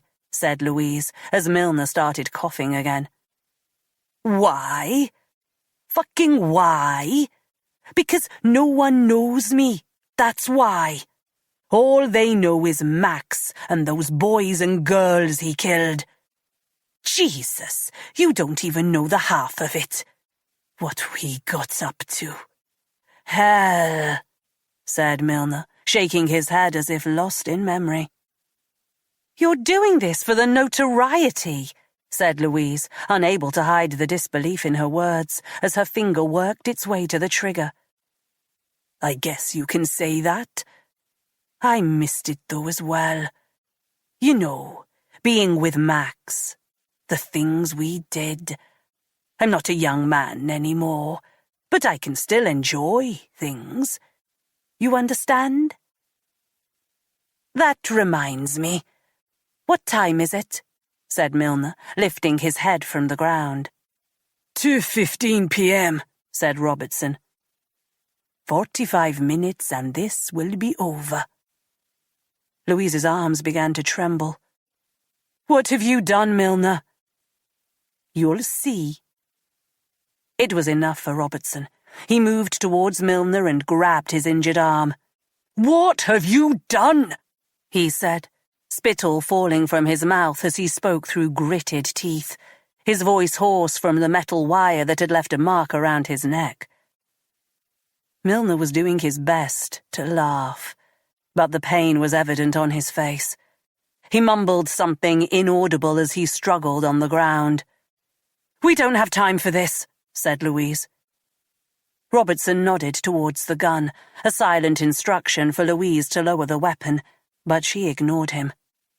She thought about everything that had happened, not just the 2 suicides and the murder of Hannah Sanchez, but all the countless deaths that could have occurred and could still occur. She took another step towards Milner, the gun now inches from his face. Louise, said Robertson, the words all but lost as Louise fixated on Milner. You came to my niece's school, she said, in her mind's eye picturing her finger pulling the trigger. You don't want this, Louise, said Robertson. Louise kept her focus on Milner, who appeared bemused rather than scared at the gun. It wasn't only the damage he'd caused in the last couple of weeks. The man was a one-time accomplice of Max Walton and had all but admitted to a string of atrocities going back years. He deserved to die. But Louise wasn't going to let him take her down with him. Pull him up, she said. Robertson lifted the man, pressing his fingers into Milner's wound. Tell us, he said. Milner's body jumped and floundered as if he'd been struck with electricity. Robertson kept the pressure on for a few more seconds, Louise checking for the sight of backup, knowing that if anyone witnessed what was happening, they would both lose their jobs. Where is the bomb? Said Louise, the gun still pointed at Milner, Robertson's fingers still on the wound. For a second, Louise wondered if Milner was going to remain silent. The gun felt heavier than before, and she had to use all her strength to keep it in place without her arms shaking. "Last chance," she said. Milner closed his eyes. Okay, he said breathlessly. "Where?" screamed Louise, pushing the gun into Milner's forehead. Like Max Walton had been, Milner was unarmed, but she needed to know where the bomb was located. Milner twisted his neck so he could display his soulless grin. "The pier," he mouthed. "Take me there, and I'll show you exactly where we planted it." A paramedic insisted on joining them as they drove to the Grand Pier. Robertson sat in the back with Milner, who was smiling as the paramedic tended to the wound. Louise drove, giving orders over the radio that the pier be evacuated. They pulled up at the entrance to the Grand Pier 10 minutes later. Inspector Baker was already at the scene and had begun cordoning off the area and organizing the evacuation. It was no easy feat. The pier could hold thousands, and on a day like this it was likely to be at capacity. The main risk was causing a panic which could lead to further injuries. As Louise left the car, she saw parents urging their children down the walkway, the elderly and disabled being assisted by her colleagues, while some people clung to the sides of the pier, their attention focused on the aircraft still circling the skies. "Has King arrived yet?" asked Louise, managing to control her mounting panic. "They were here before us. They're searching for the device now, but we need to get everyone clear.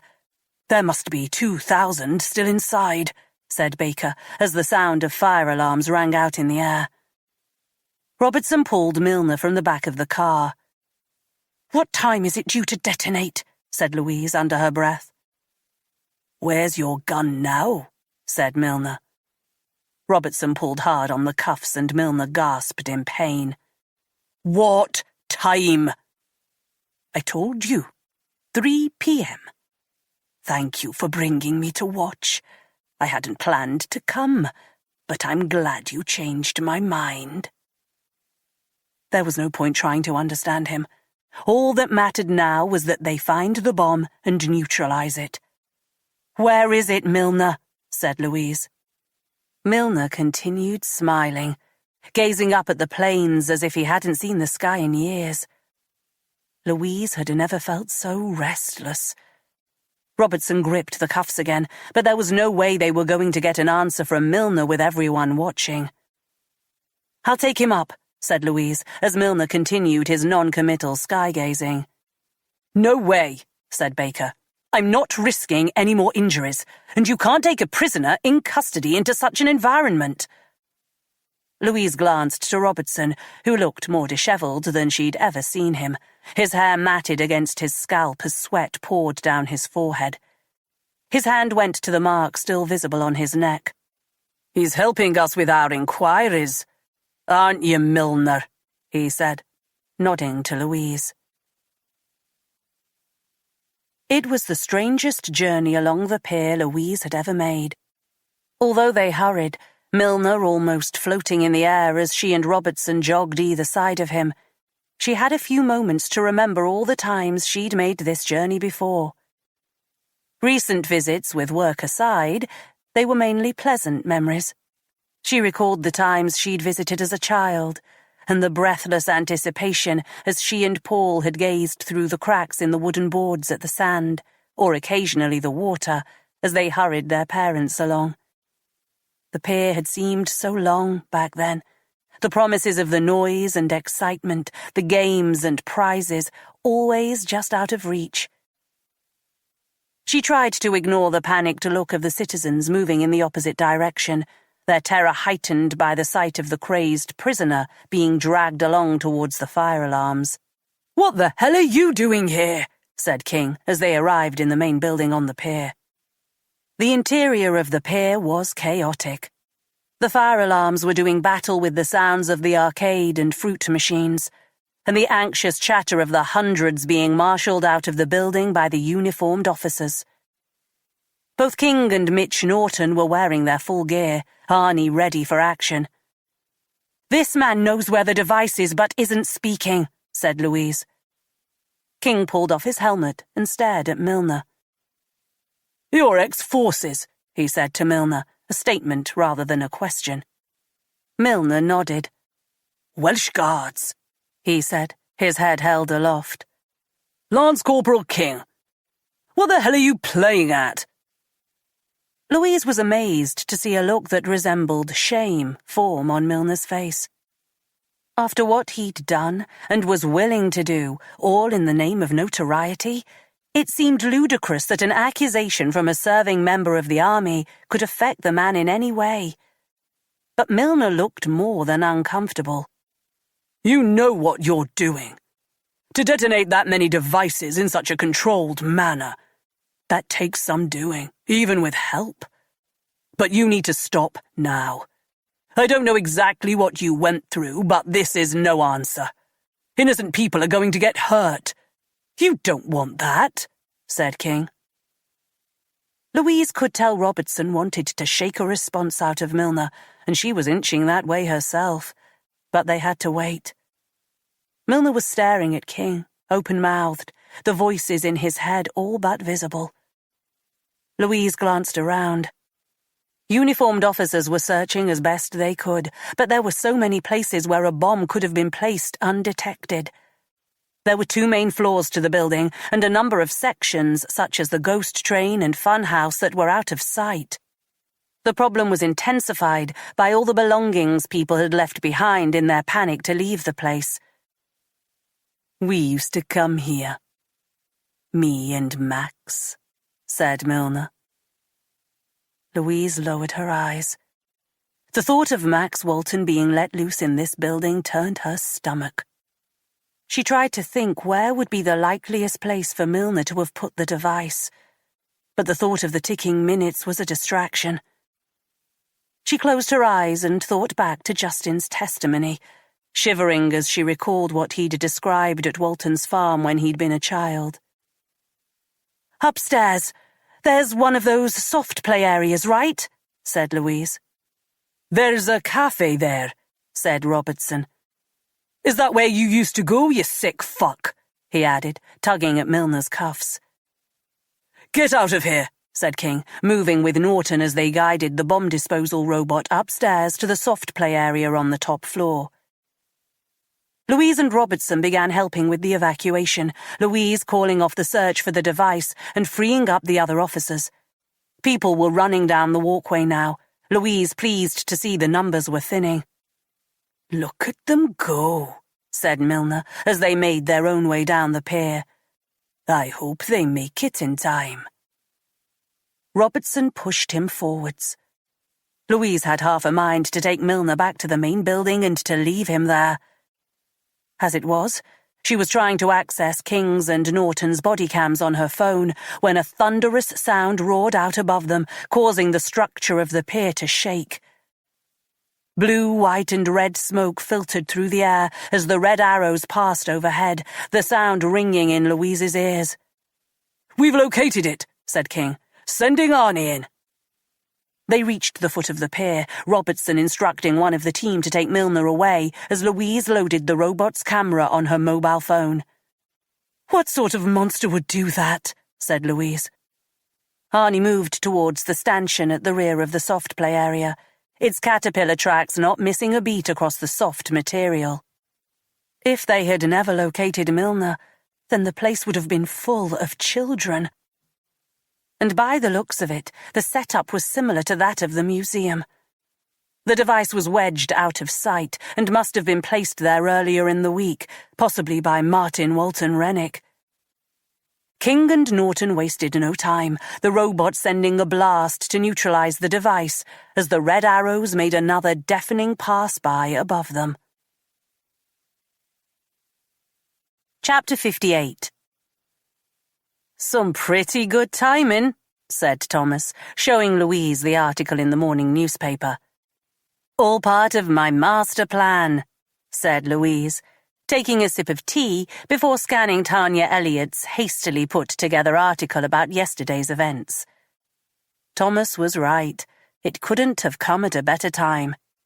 Despite everything that had gone down between them, Tanya was now painting her as some sort of hero for her part in stopping the explosion on the pier, and even went so far as to say that her actions would hold her in good stead when Louise was on the witness stand later today. "Say what you want about her, but she's not scared about switching sides," she added, closing the paper before reading Tanya's second article, where she ripped into Tim Finch. "Nervous about today?" "Not really. All I can do is tell the truth. It's all I could ever do." Thomas cleared the table and put the dishes away. She'd gone home for a couple of hours last night to see Emily and her parents, but had spent the night here with Thomas. She still didn't understand why she'd tried so hard to create distance between them, but there had been nowhere else she'd wanted to be last night, and no one else she wanted to drive her to the courthouse today. It felt good admitting that, even if it was only to herself. A crowd was waiting at the courthouse.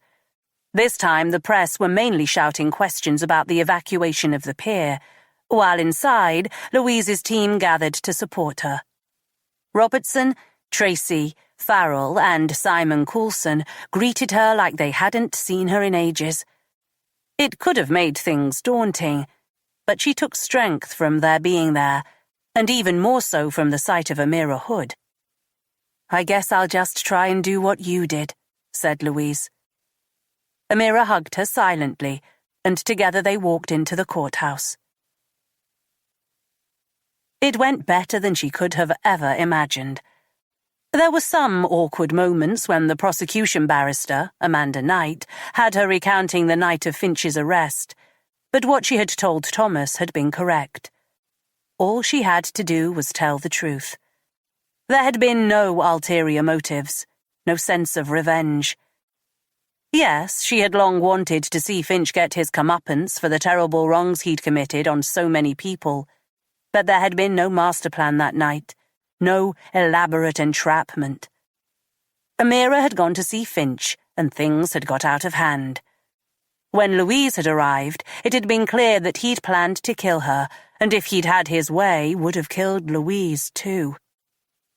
It felt so good saying it out loud. Even better when she caught Finch looking over at her. She sensed the defeat in Finch's barrister the second he started questioning her. Boothroyd accused her of setting the whole thing up, for waging a war on Finch for the perceived injustice of her being moved to Weston, but stopped short of mentioning Max Walton's death at the farm on the outskirts of Bridgewater. By the time he'd finished, it was clear that any potential character assassination Finch's team had planned must have been shelved. "That must have been a calculated decision," said Anthony Meads afterwards. The jury were always told to ignore news stories about the case, but it wouldn't have escaped their attention that Louise had only yesterday arrested one of Max Walton's accomplices, someone who was suspected of running a long-term paedophile ring with Walton. "You think they would have mentioned Max Walton's death if it hadn't been for yesterday?" asked Louise. "We expected it, but I don't think this has gone the way they were hoping. Amira was fantastic last week, and you? Well, with you, I think we've got him." Epilogue. Louise sat with Amira in the courthouse cafe as Thomas went to get them drinks. "This bit never gets any easier, does it?" she said. The jury in the Finch case had been let out an hour ago. It was still relatively early, as there were multiple charges they would have to discuss, but every minute that went past ratcheted up the tension. It was always the way when waiting for a jury. However cast iron you thought your case was, there was always a nagging feeling that the jury would see things differently. "I don't miss it, that's for sure," said Amira. "I'll be glad when this is all over and I can forget the name Tim Finch for good." Finch was so close to becoming just another bad memory that Louise could taste it. After Thomas's undercover work, Eddie Perkins, the last of Finch's corrupt former colleagues, had been arrested for his work on the drug operation at Thornbury and beyond. It was as if the old order was in its death throes. Now all they needed was a guilty verdict for Finch. Louise caught Amira's eye, and seeing the doubt there, she still wondered if either of them would ever be able to escape Finch's shadow. For Amira, it would be that night at Finch's house that would be hard to shake. The memories of being trapped there, believing any second Finch would take her life, would haunt Amira for a long time to come. For Louise, she doubted she would ever forget that night at the Walton farm. Over the last few days, she'd learned even more about the depravity of Max Walton. Yet nothing he'd done made her feel any better about his death. Finch had coerced her into that action, and she would never forgive him for that. If they'd kept Walton alive that night, then so much future tragedy could have been stopped. They would have found out earlier about Bryce Milner, and would never have had to face the events of the last 2 weeks. Milner had admitted, under interview, that he had masterminded the bombings in Weston. As he'd told her and Robertson at the allotments, he'd used Carl Innsgrove and Martin Walton Rennick to do his dirty work. They now had records of correspondence between him and Walton Rennick going back years, where Milner had subtly laid the foundation for Walton Rennick's revenge. Milner had ruined that boy's life as much as he had ruined Justin's, creating the idea that Louise should pay for what she'd done to Walton Rennick's father, when all he'd ever wanted was to use the boy for his dubious ends. With Innsgrove, he'd deployed a different type of mental pressure. He'd manipulated Innsgrove's experience from his time in the Navy and his old dependency on drugs to tragic effect.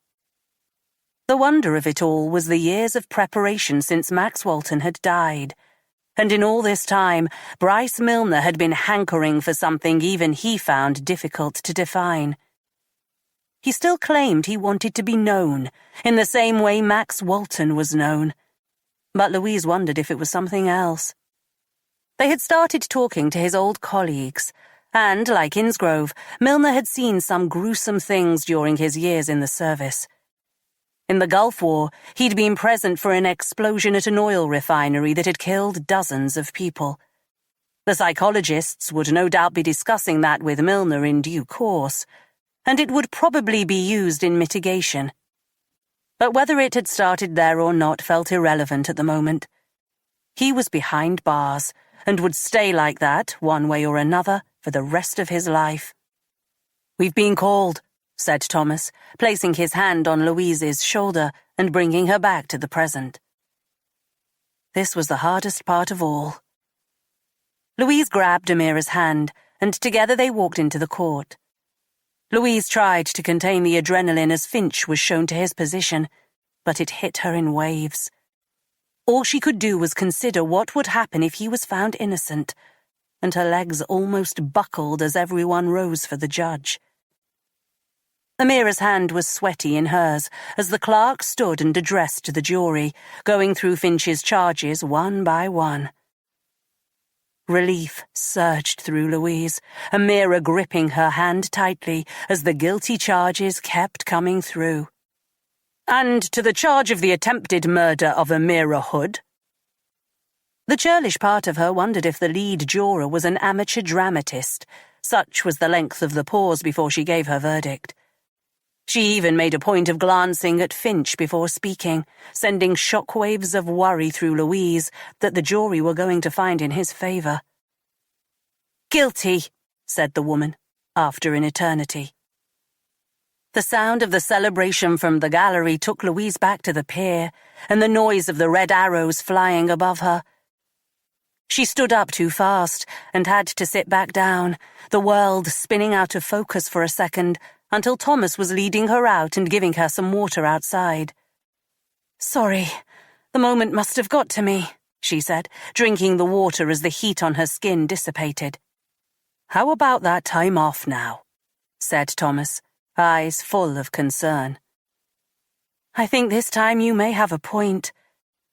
But first, I need to get back in there and see Amira and everyone else.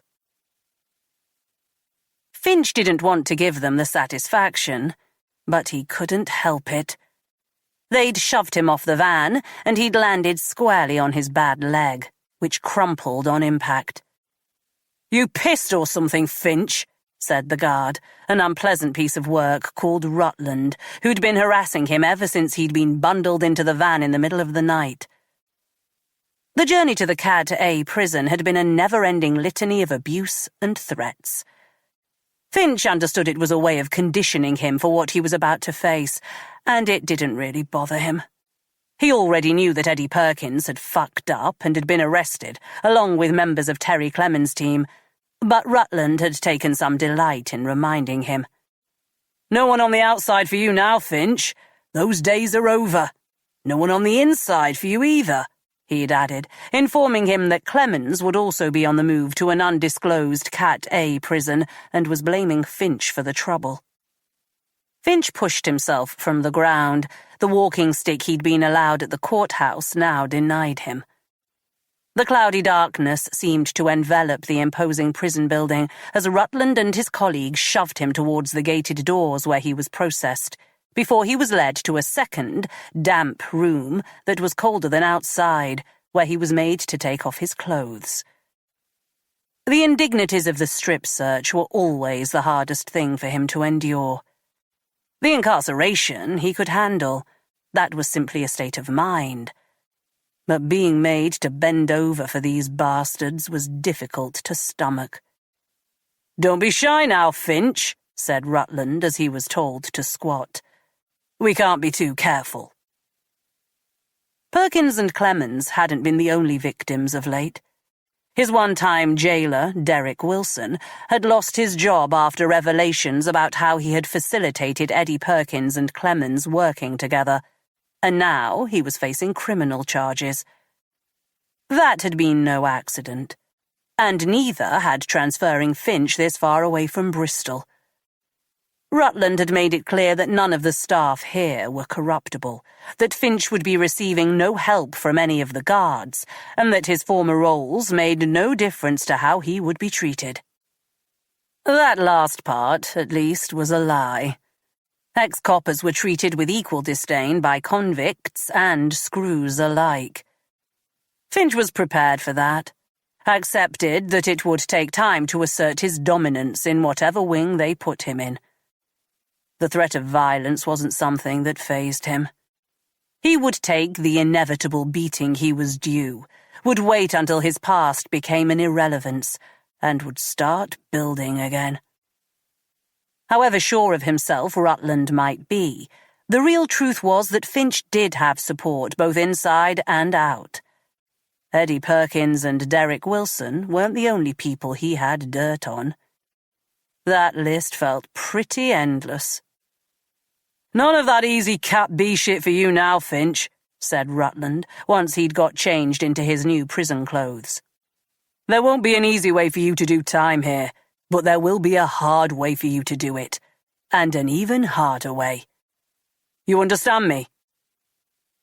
Finch didn't grant the guard the satisfaction of an answer as he was led to the cells where the prisoners were waiting to greet him.